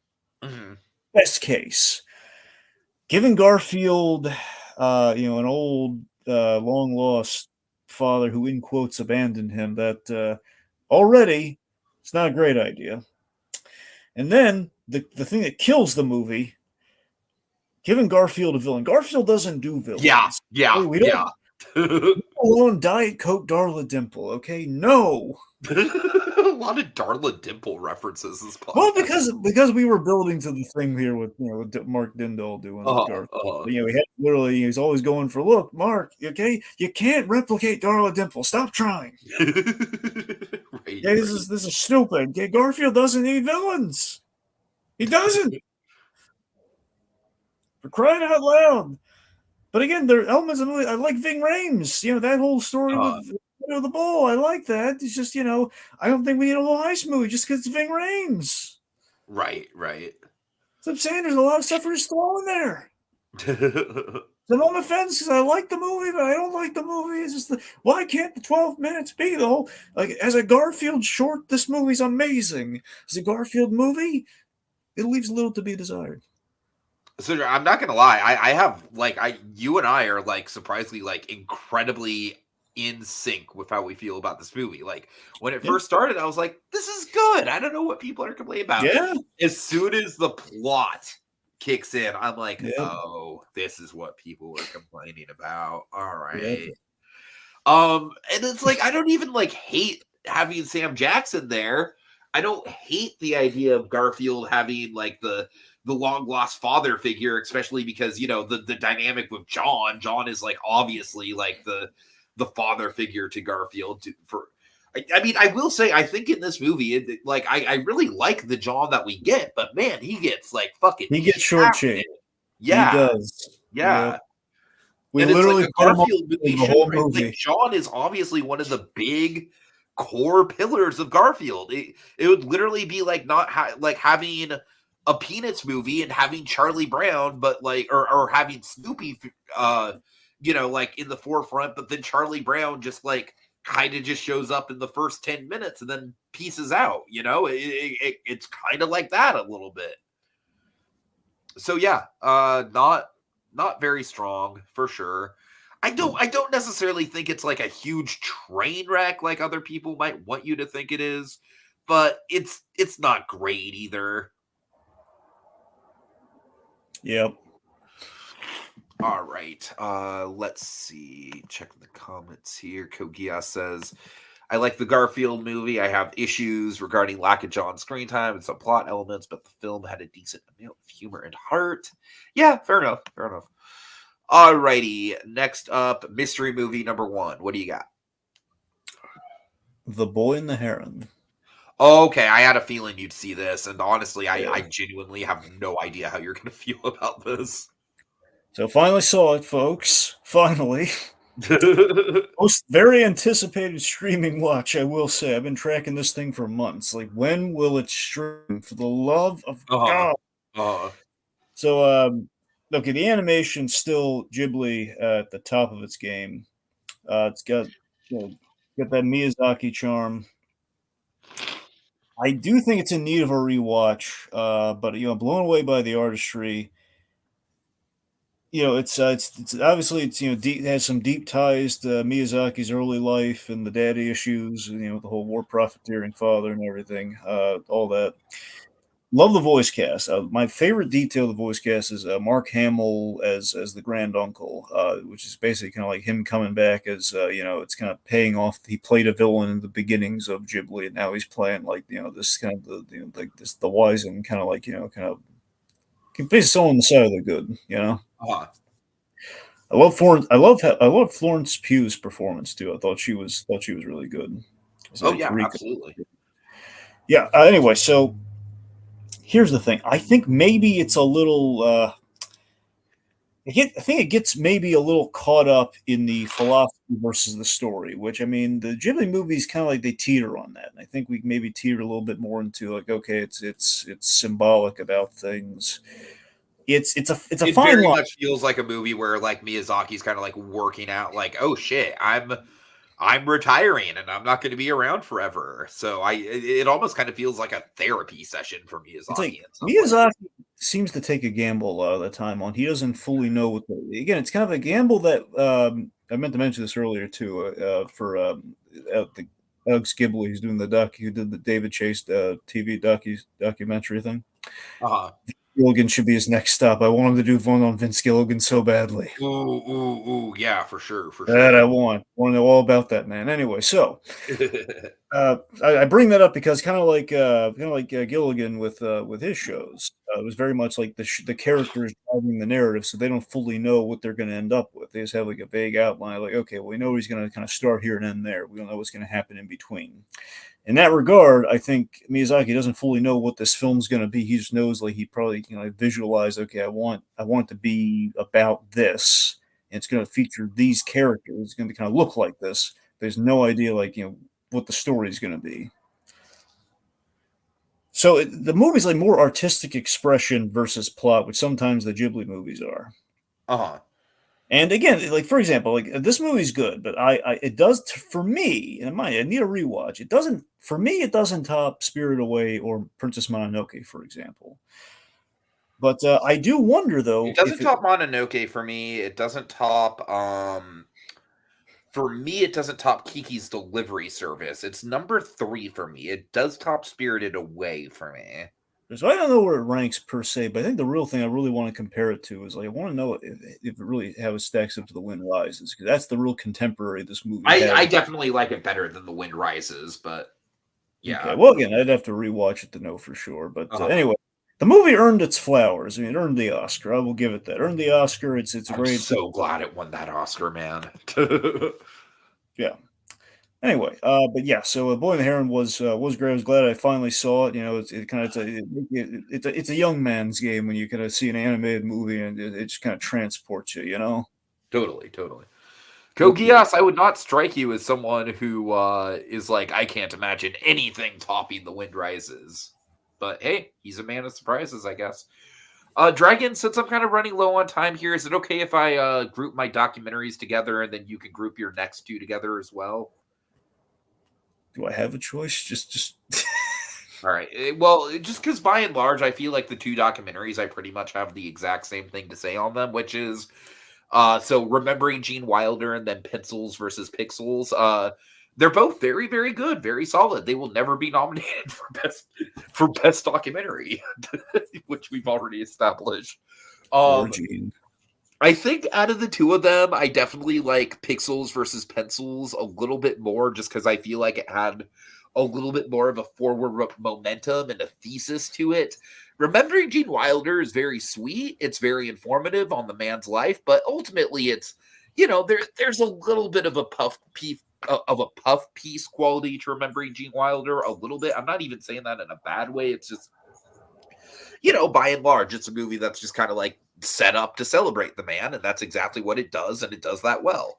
I think Pixels versus Pencils is definitely an intriguing one. It kind of brings me back to like the glory days of Disney DVD bonus features, but like elevated, like that level of editing, but elevated to like a feature film status where we're actually like making a point with it. So I really enjoyed that one. Out of the two of them, definitely Pencils versus Pixels was the better watch for me, but I still appreciated Remembering Gene Wilder in its own way. I still really liked it. It's just it's not going to be a documentary that was like going to blow me away or anything, but it's still a very nice portrait of the man. So yeah, all right. It's pretty much my quick notes on those two. All right, so Dragon, go through mystery movie number 2, then go to We Bear Bears, and then I'll do Jaws 2, and then we can round it up with your last one. Okay. All right. Mystery movie number 2. Miyazaki and the Heron. Oh, I is this a new documentary? I didn't even notice. Brand spanking new documentary Oh about wow. the boy and the heron. It's 2 hours, man. It's a long one. Oh, I It's need good. to check that out. You Damn. do. This is possibly the best Miyazaki documentary yet, and you'd love this. Dear Uh-huh. God, you'd love this. Okay, so the editing is so captivating on this documentary because they do have it. They have a ticking clock thing in the editing, where it's like counting down from like the many years this thing was in production. You go you travel years. It's like this many days until the release of Boy and the Heron, and basically it's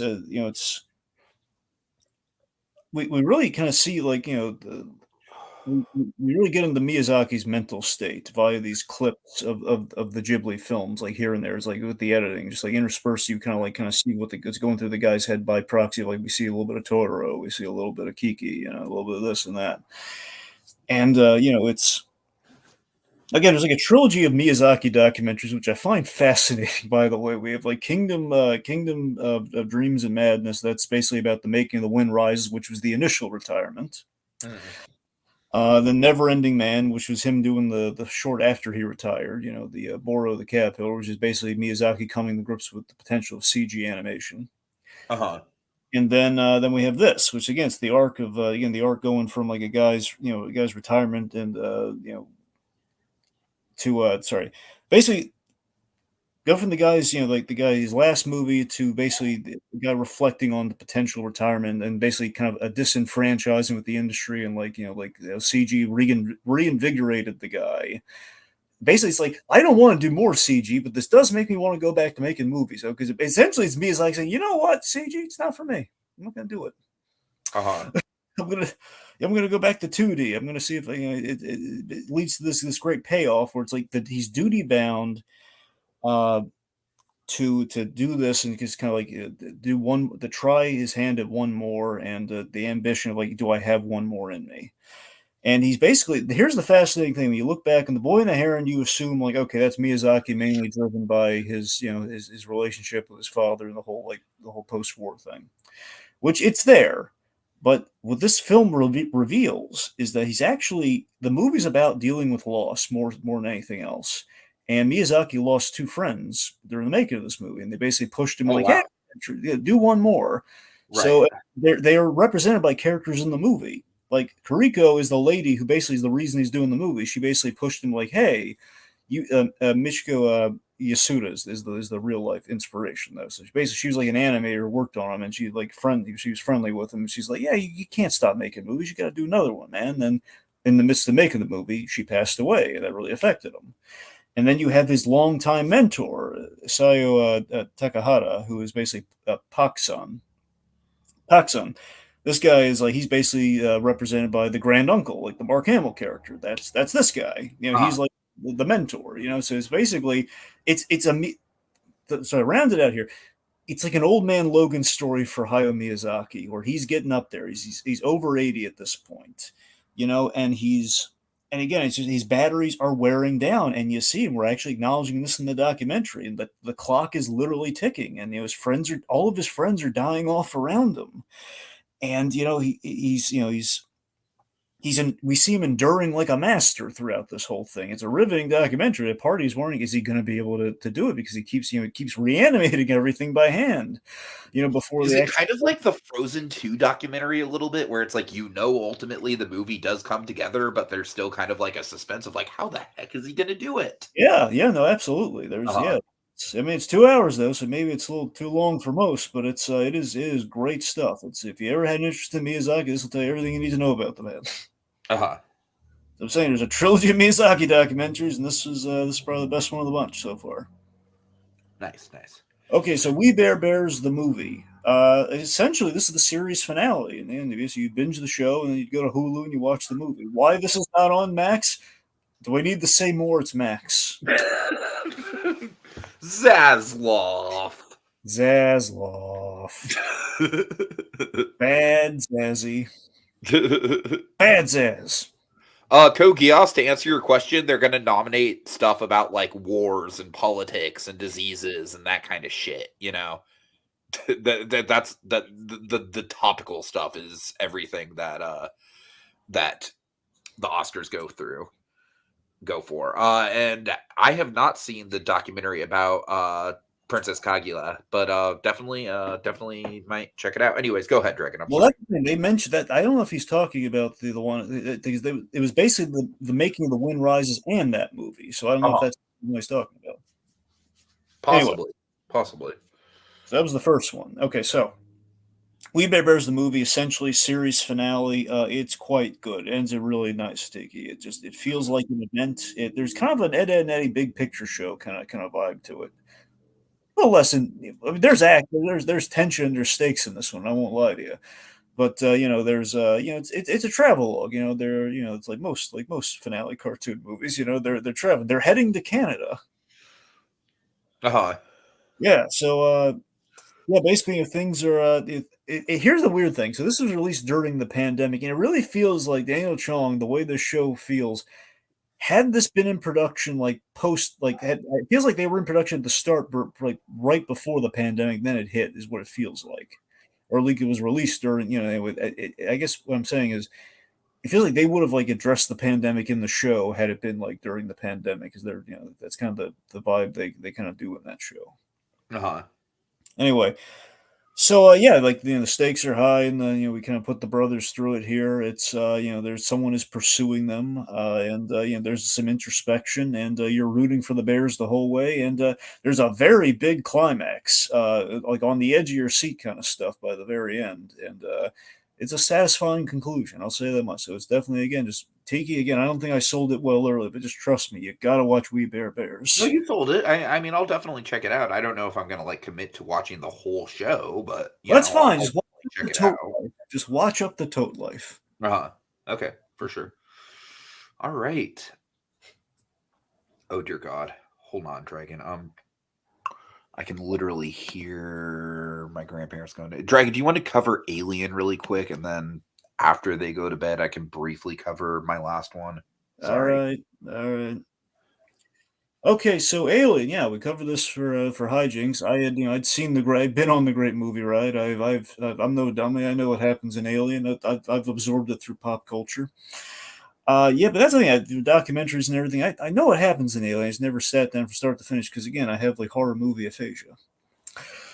But yeah, it's the gem in Ridley Scott's cap for sure in his filmography. This is like this is the one though they remember him for sure, and for it's nice, it's simple, it looks perfect. It's I love Sigourney Weaver in this movie. The xenomorph looks awesome, especially in the close up. The mouth shots. Just my favorite detail is how he camouflaged the xenomorph in the sci-fi design that the Geiger designs of the Nostromo, of the Nostromo. Uh-huh. I think that's great. And I also love that I finally connected the dots and like, okay, this is the origin of like the directive A113 bit in Wall-E. Like that's obviously a lot of alien influences in Wall-E, but that one specifically that would have been lost upon me until now. I was like, oh, that's where they got it.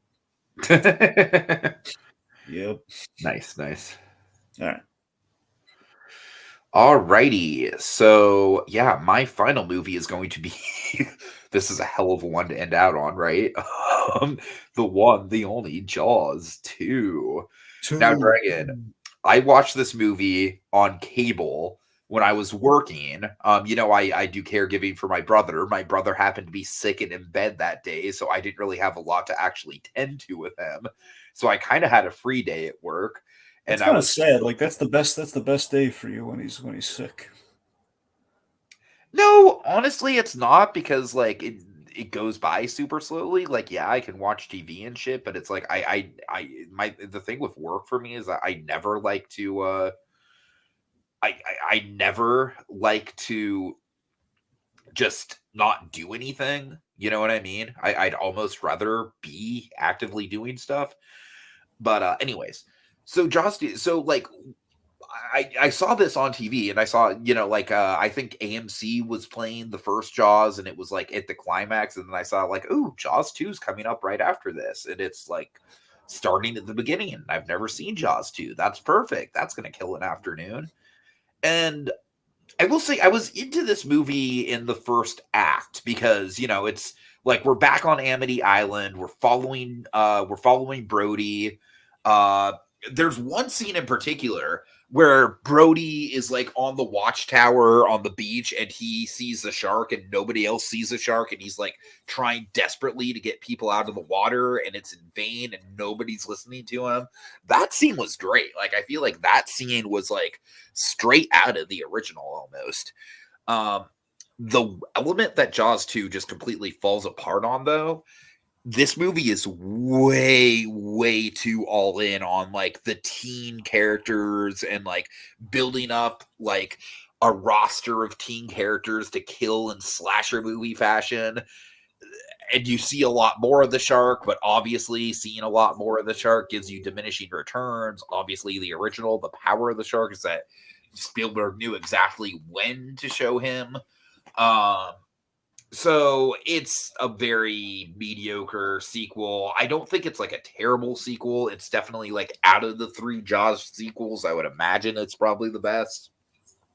Probably almost exclusively because it has Brody in it, but it's still not great. But hey, you know what? It killed an afternoon, so I can't complain too much. All right, that's about it. Okay, Dragon, best and worst. What do you got?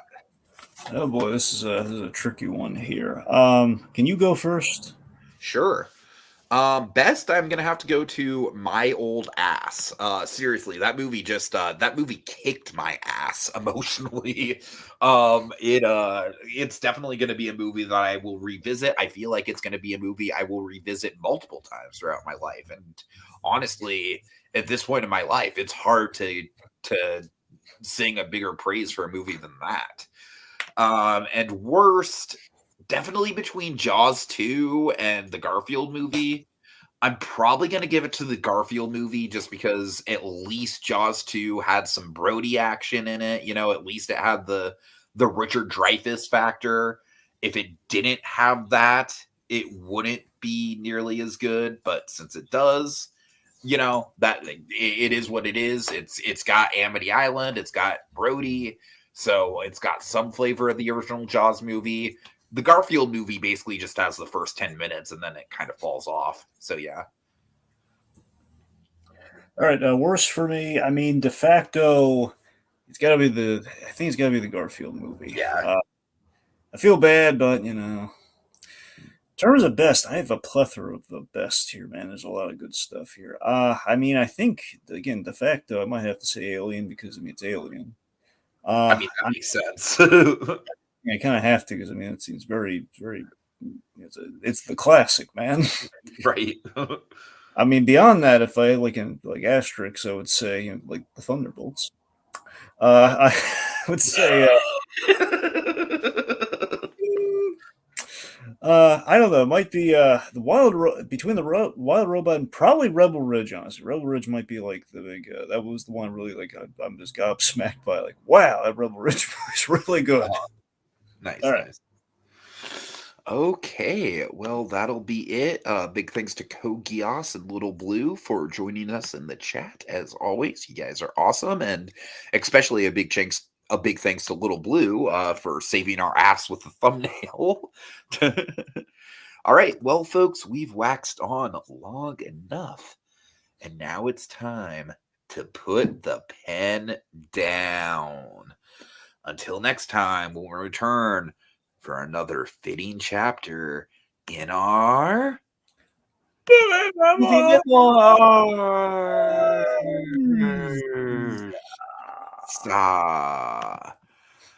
When it's late night, I talk like this because I don't want to wake people up. Hell yeah.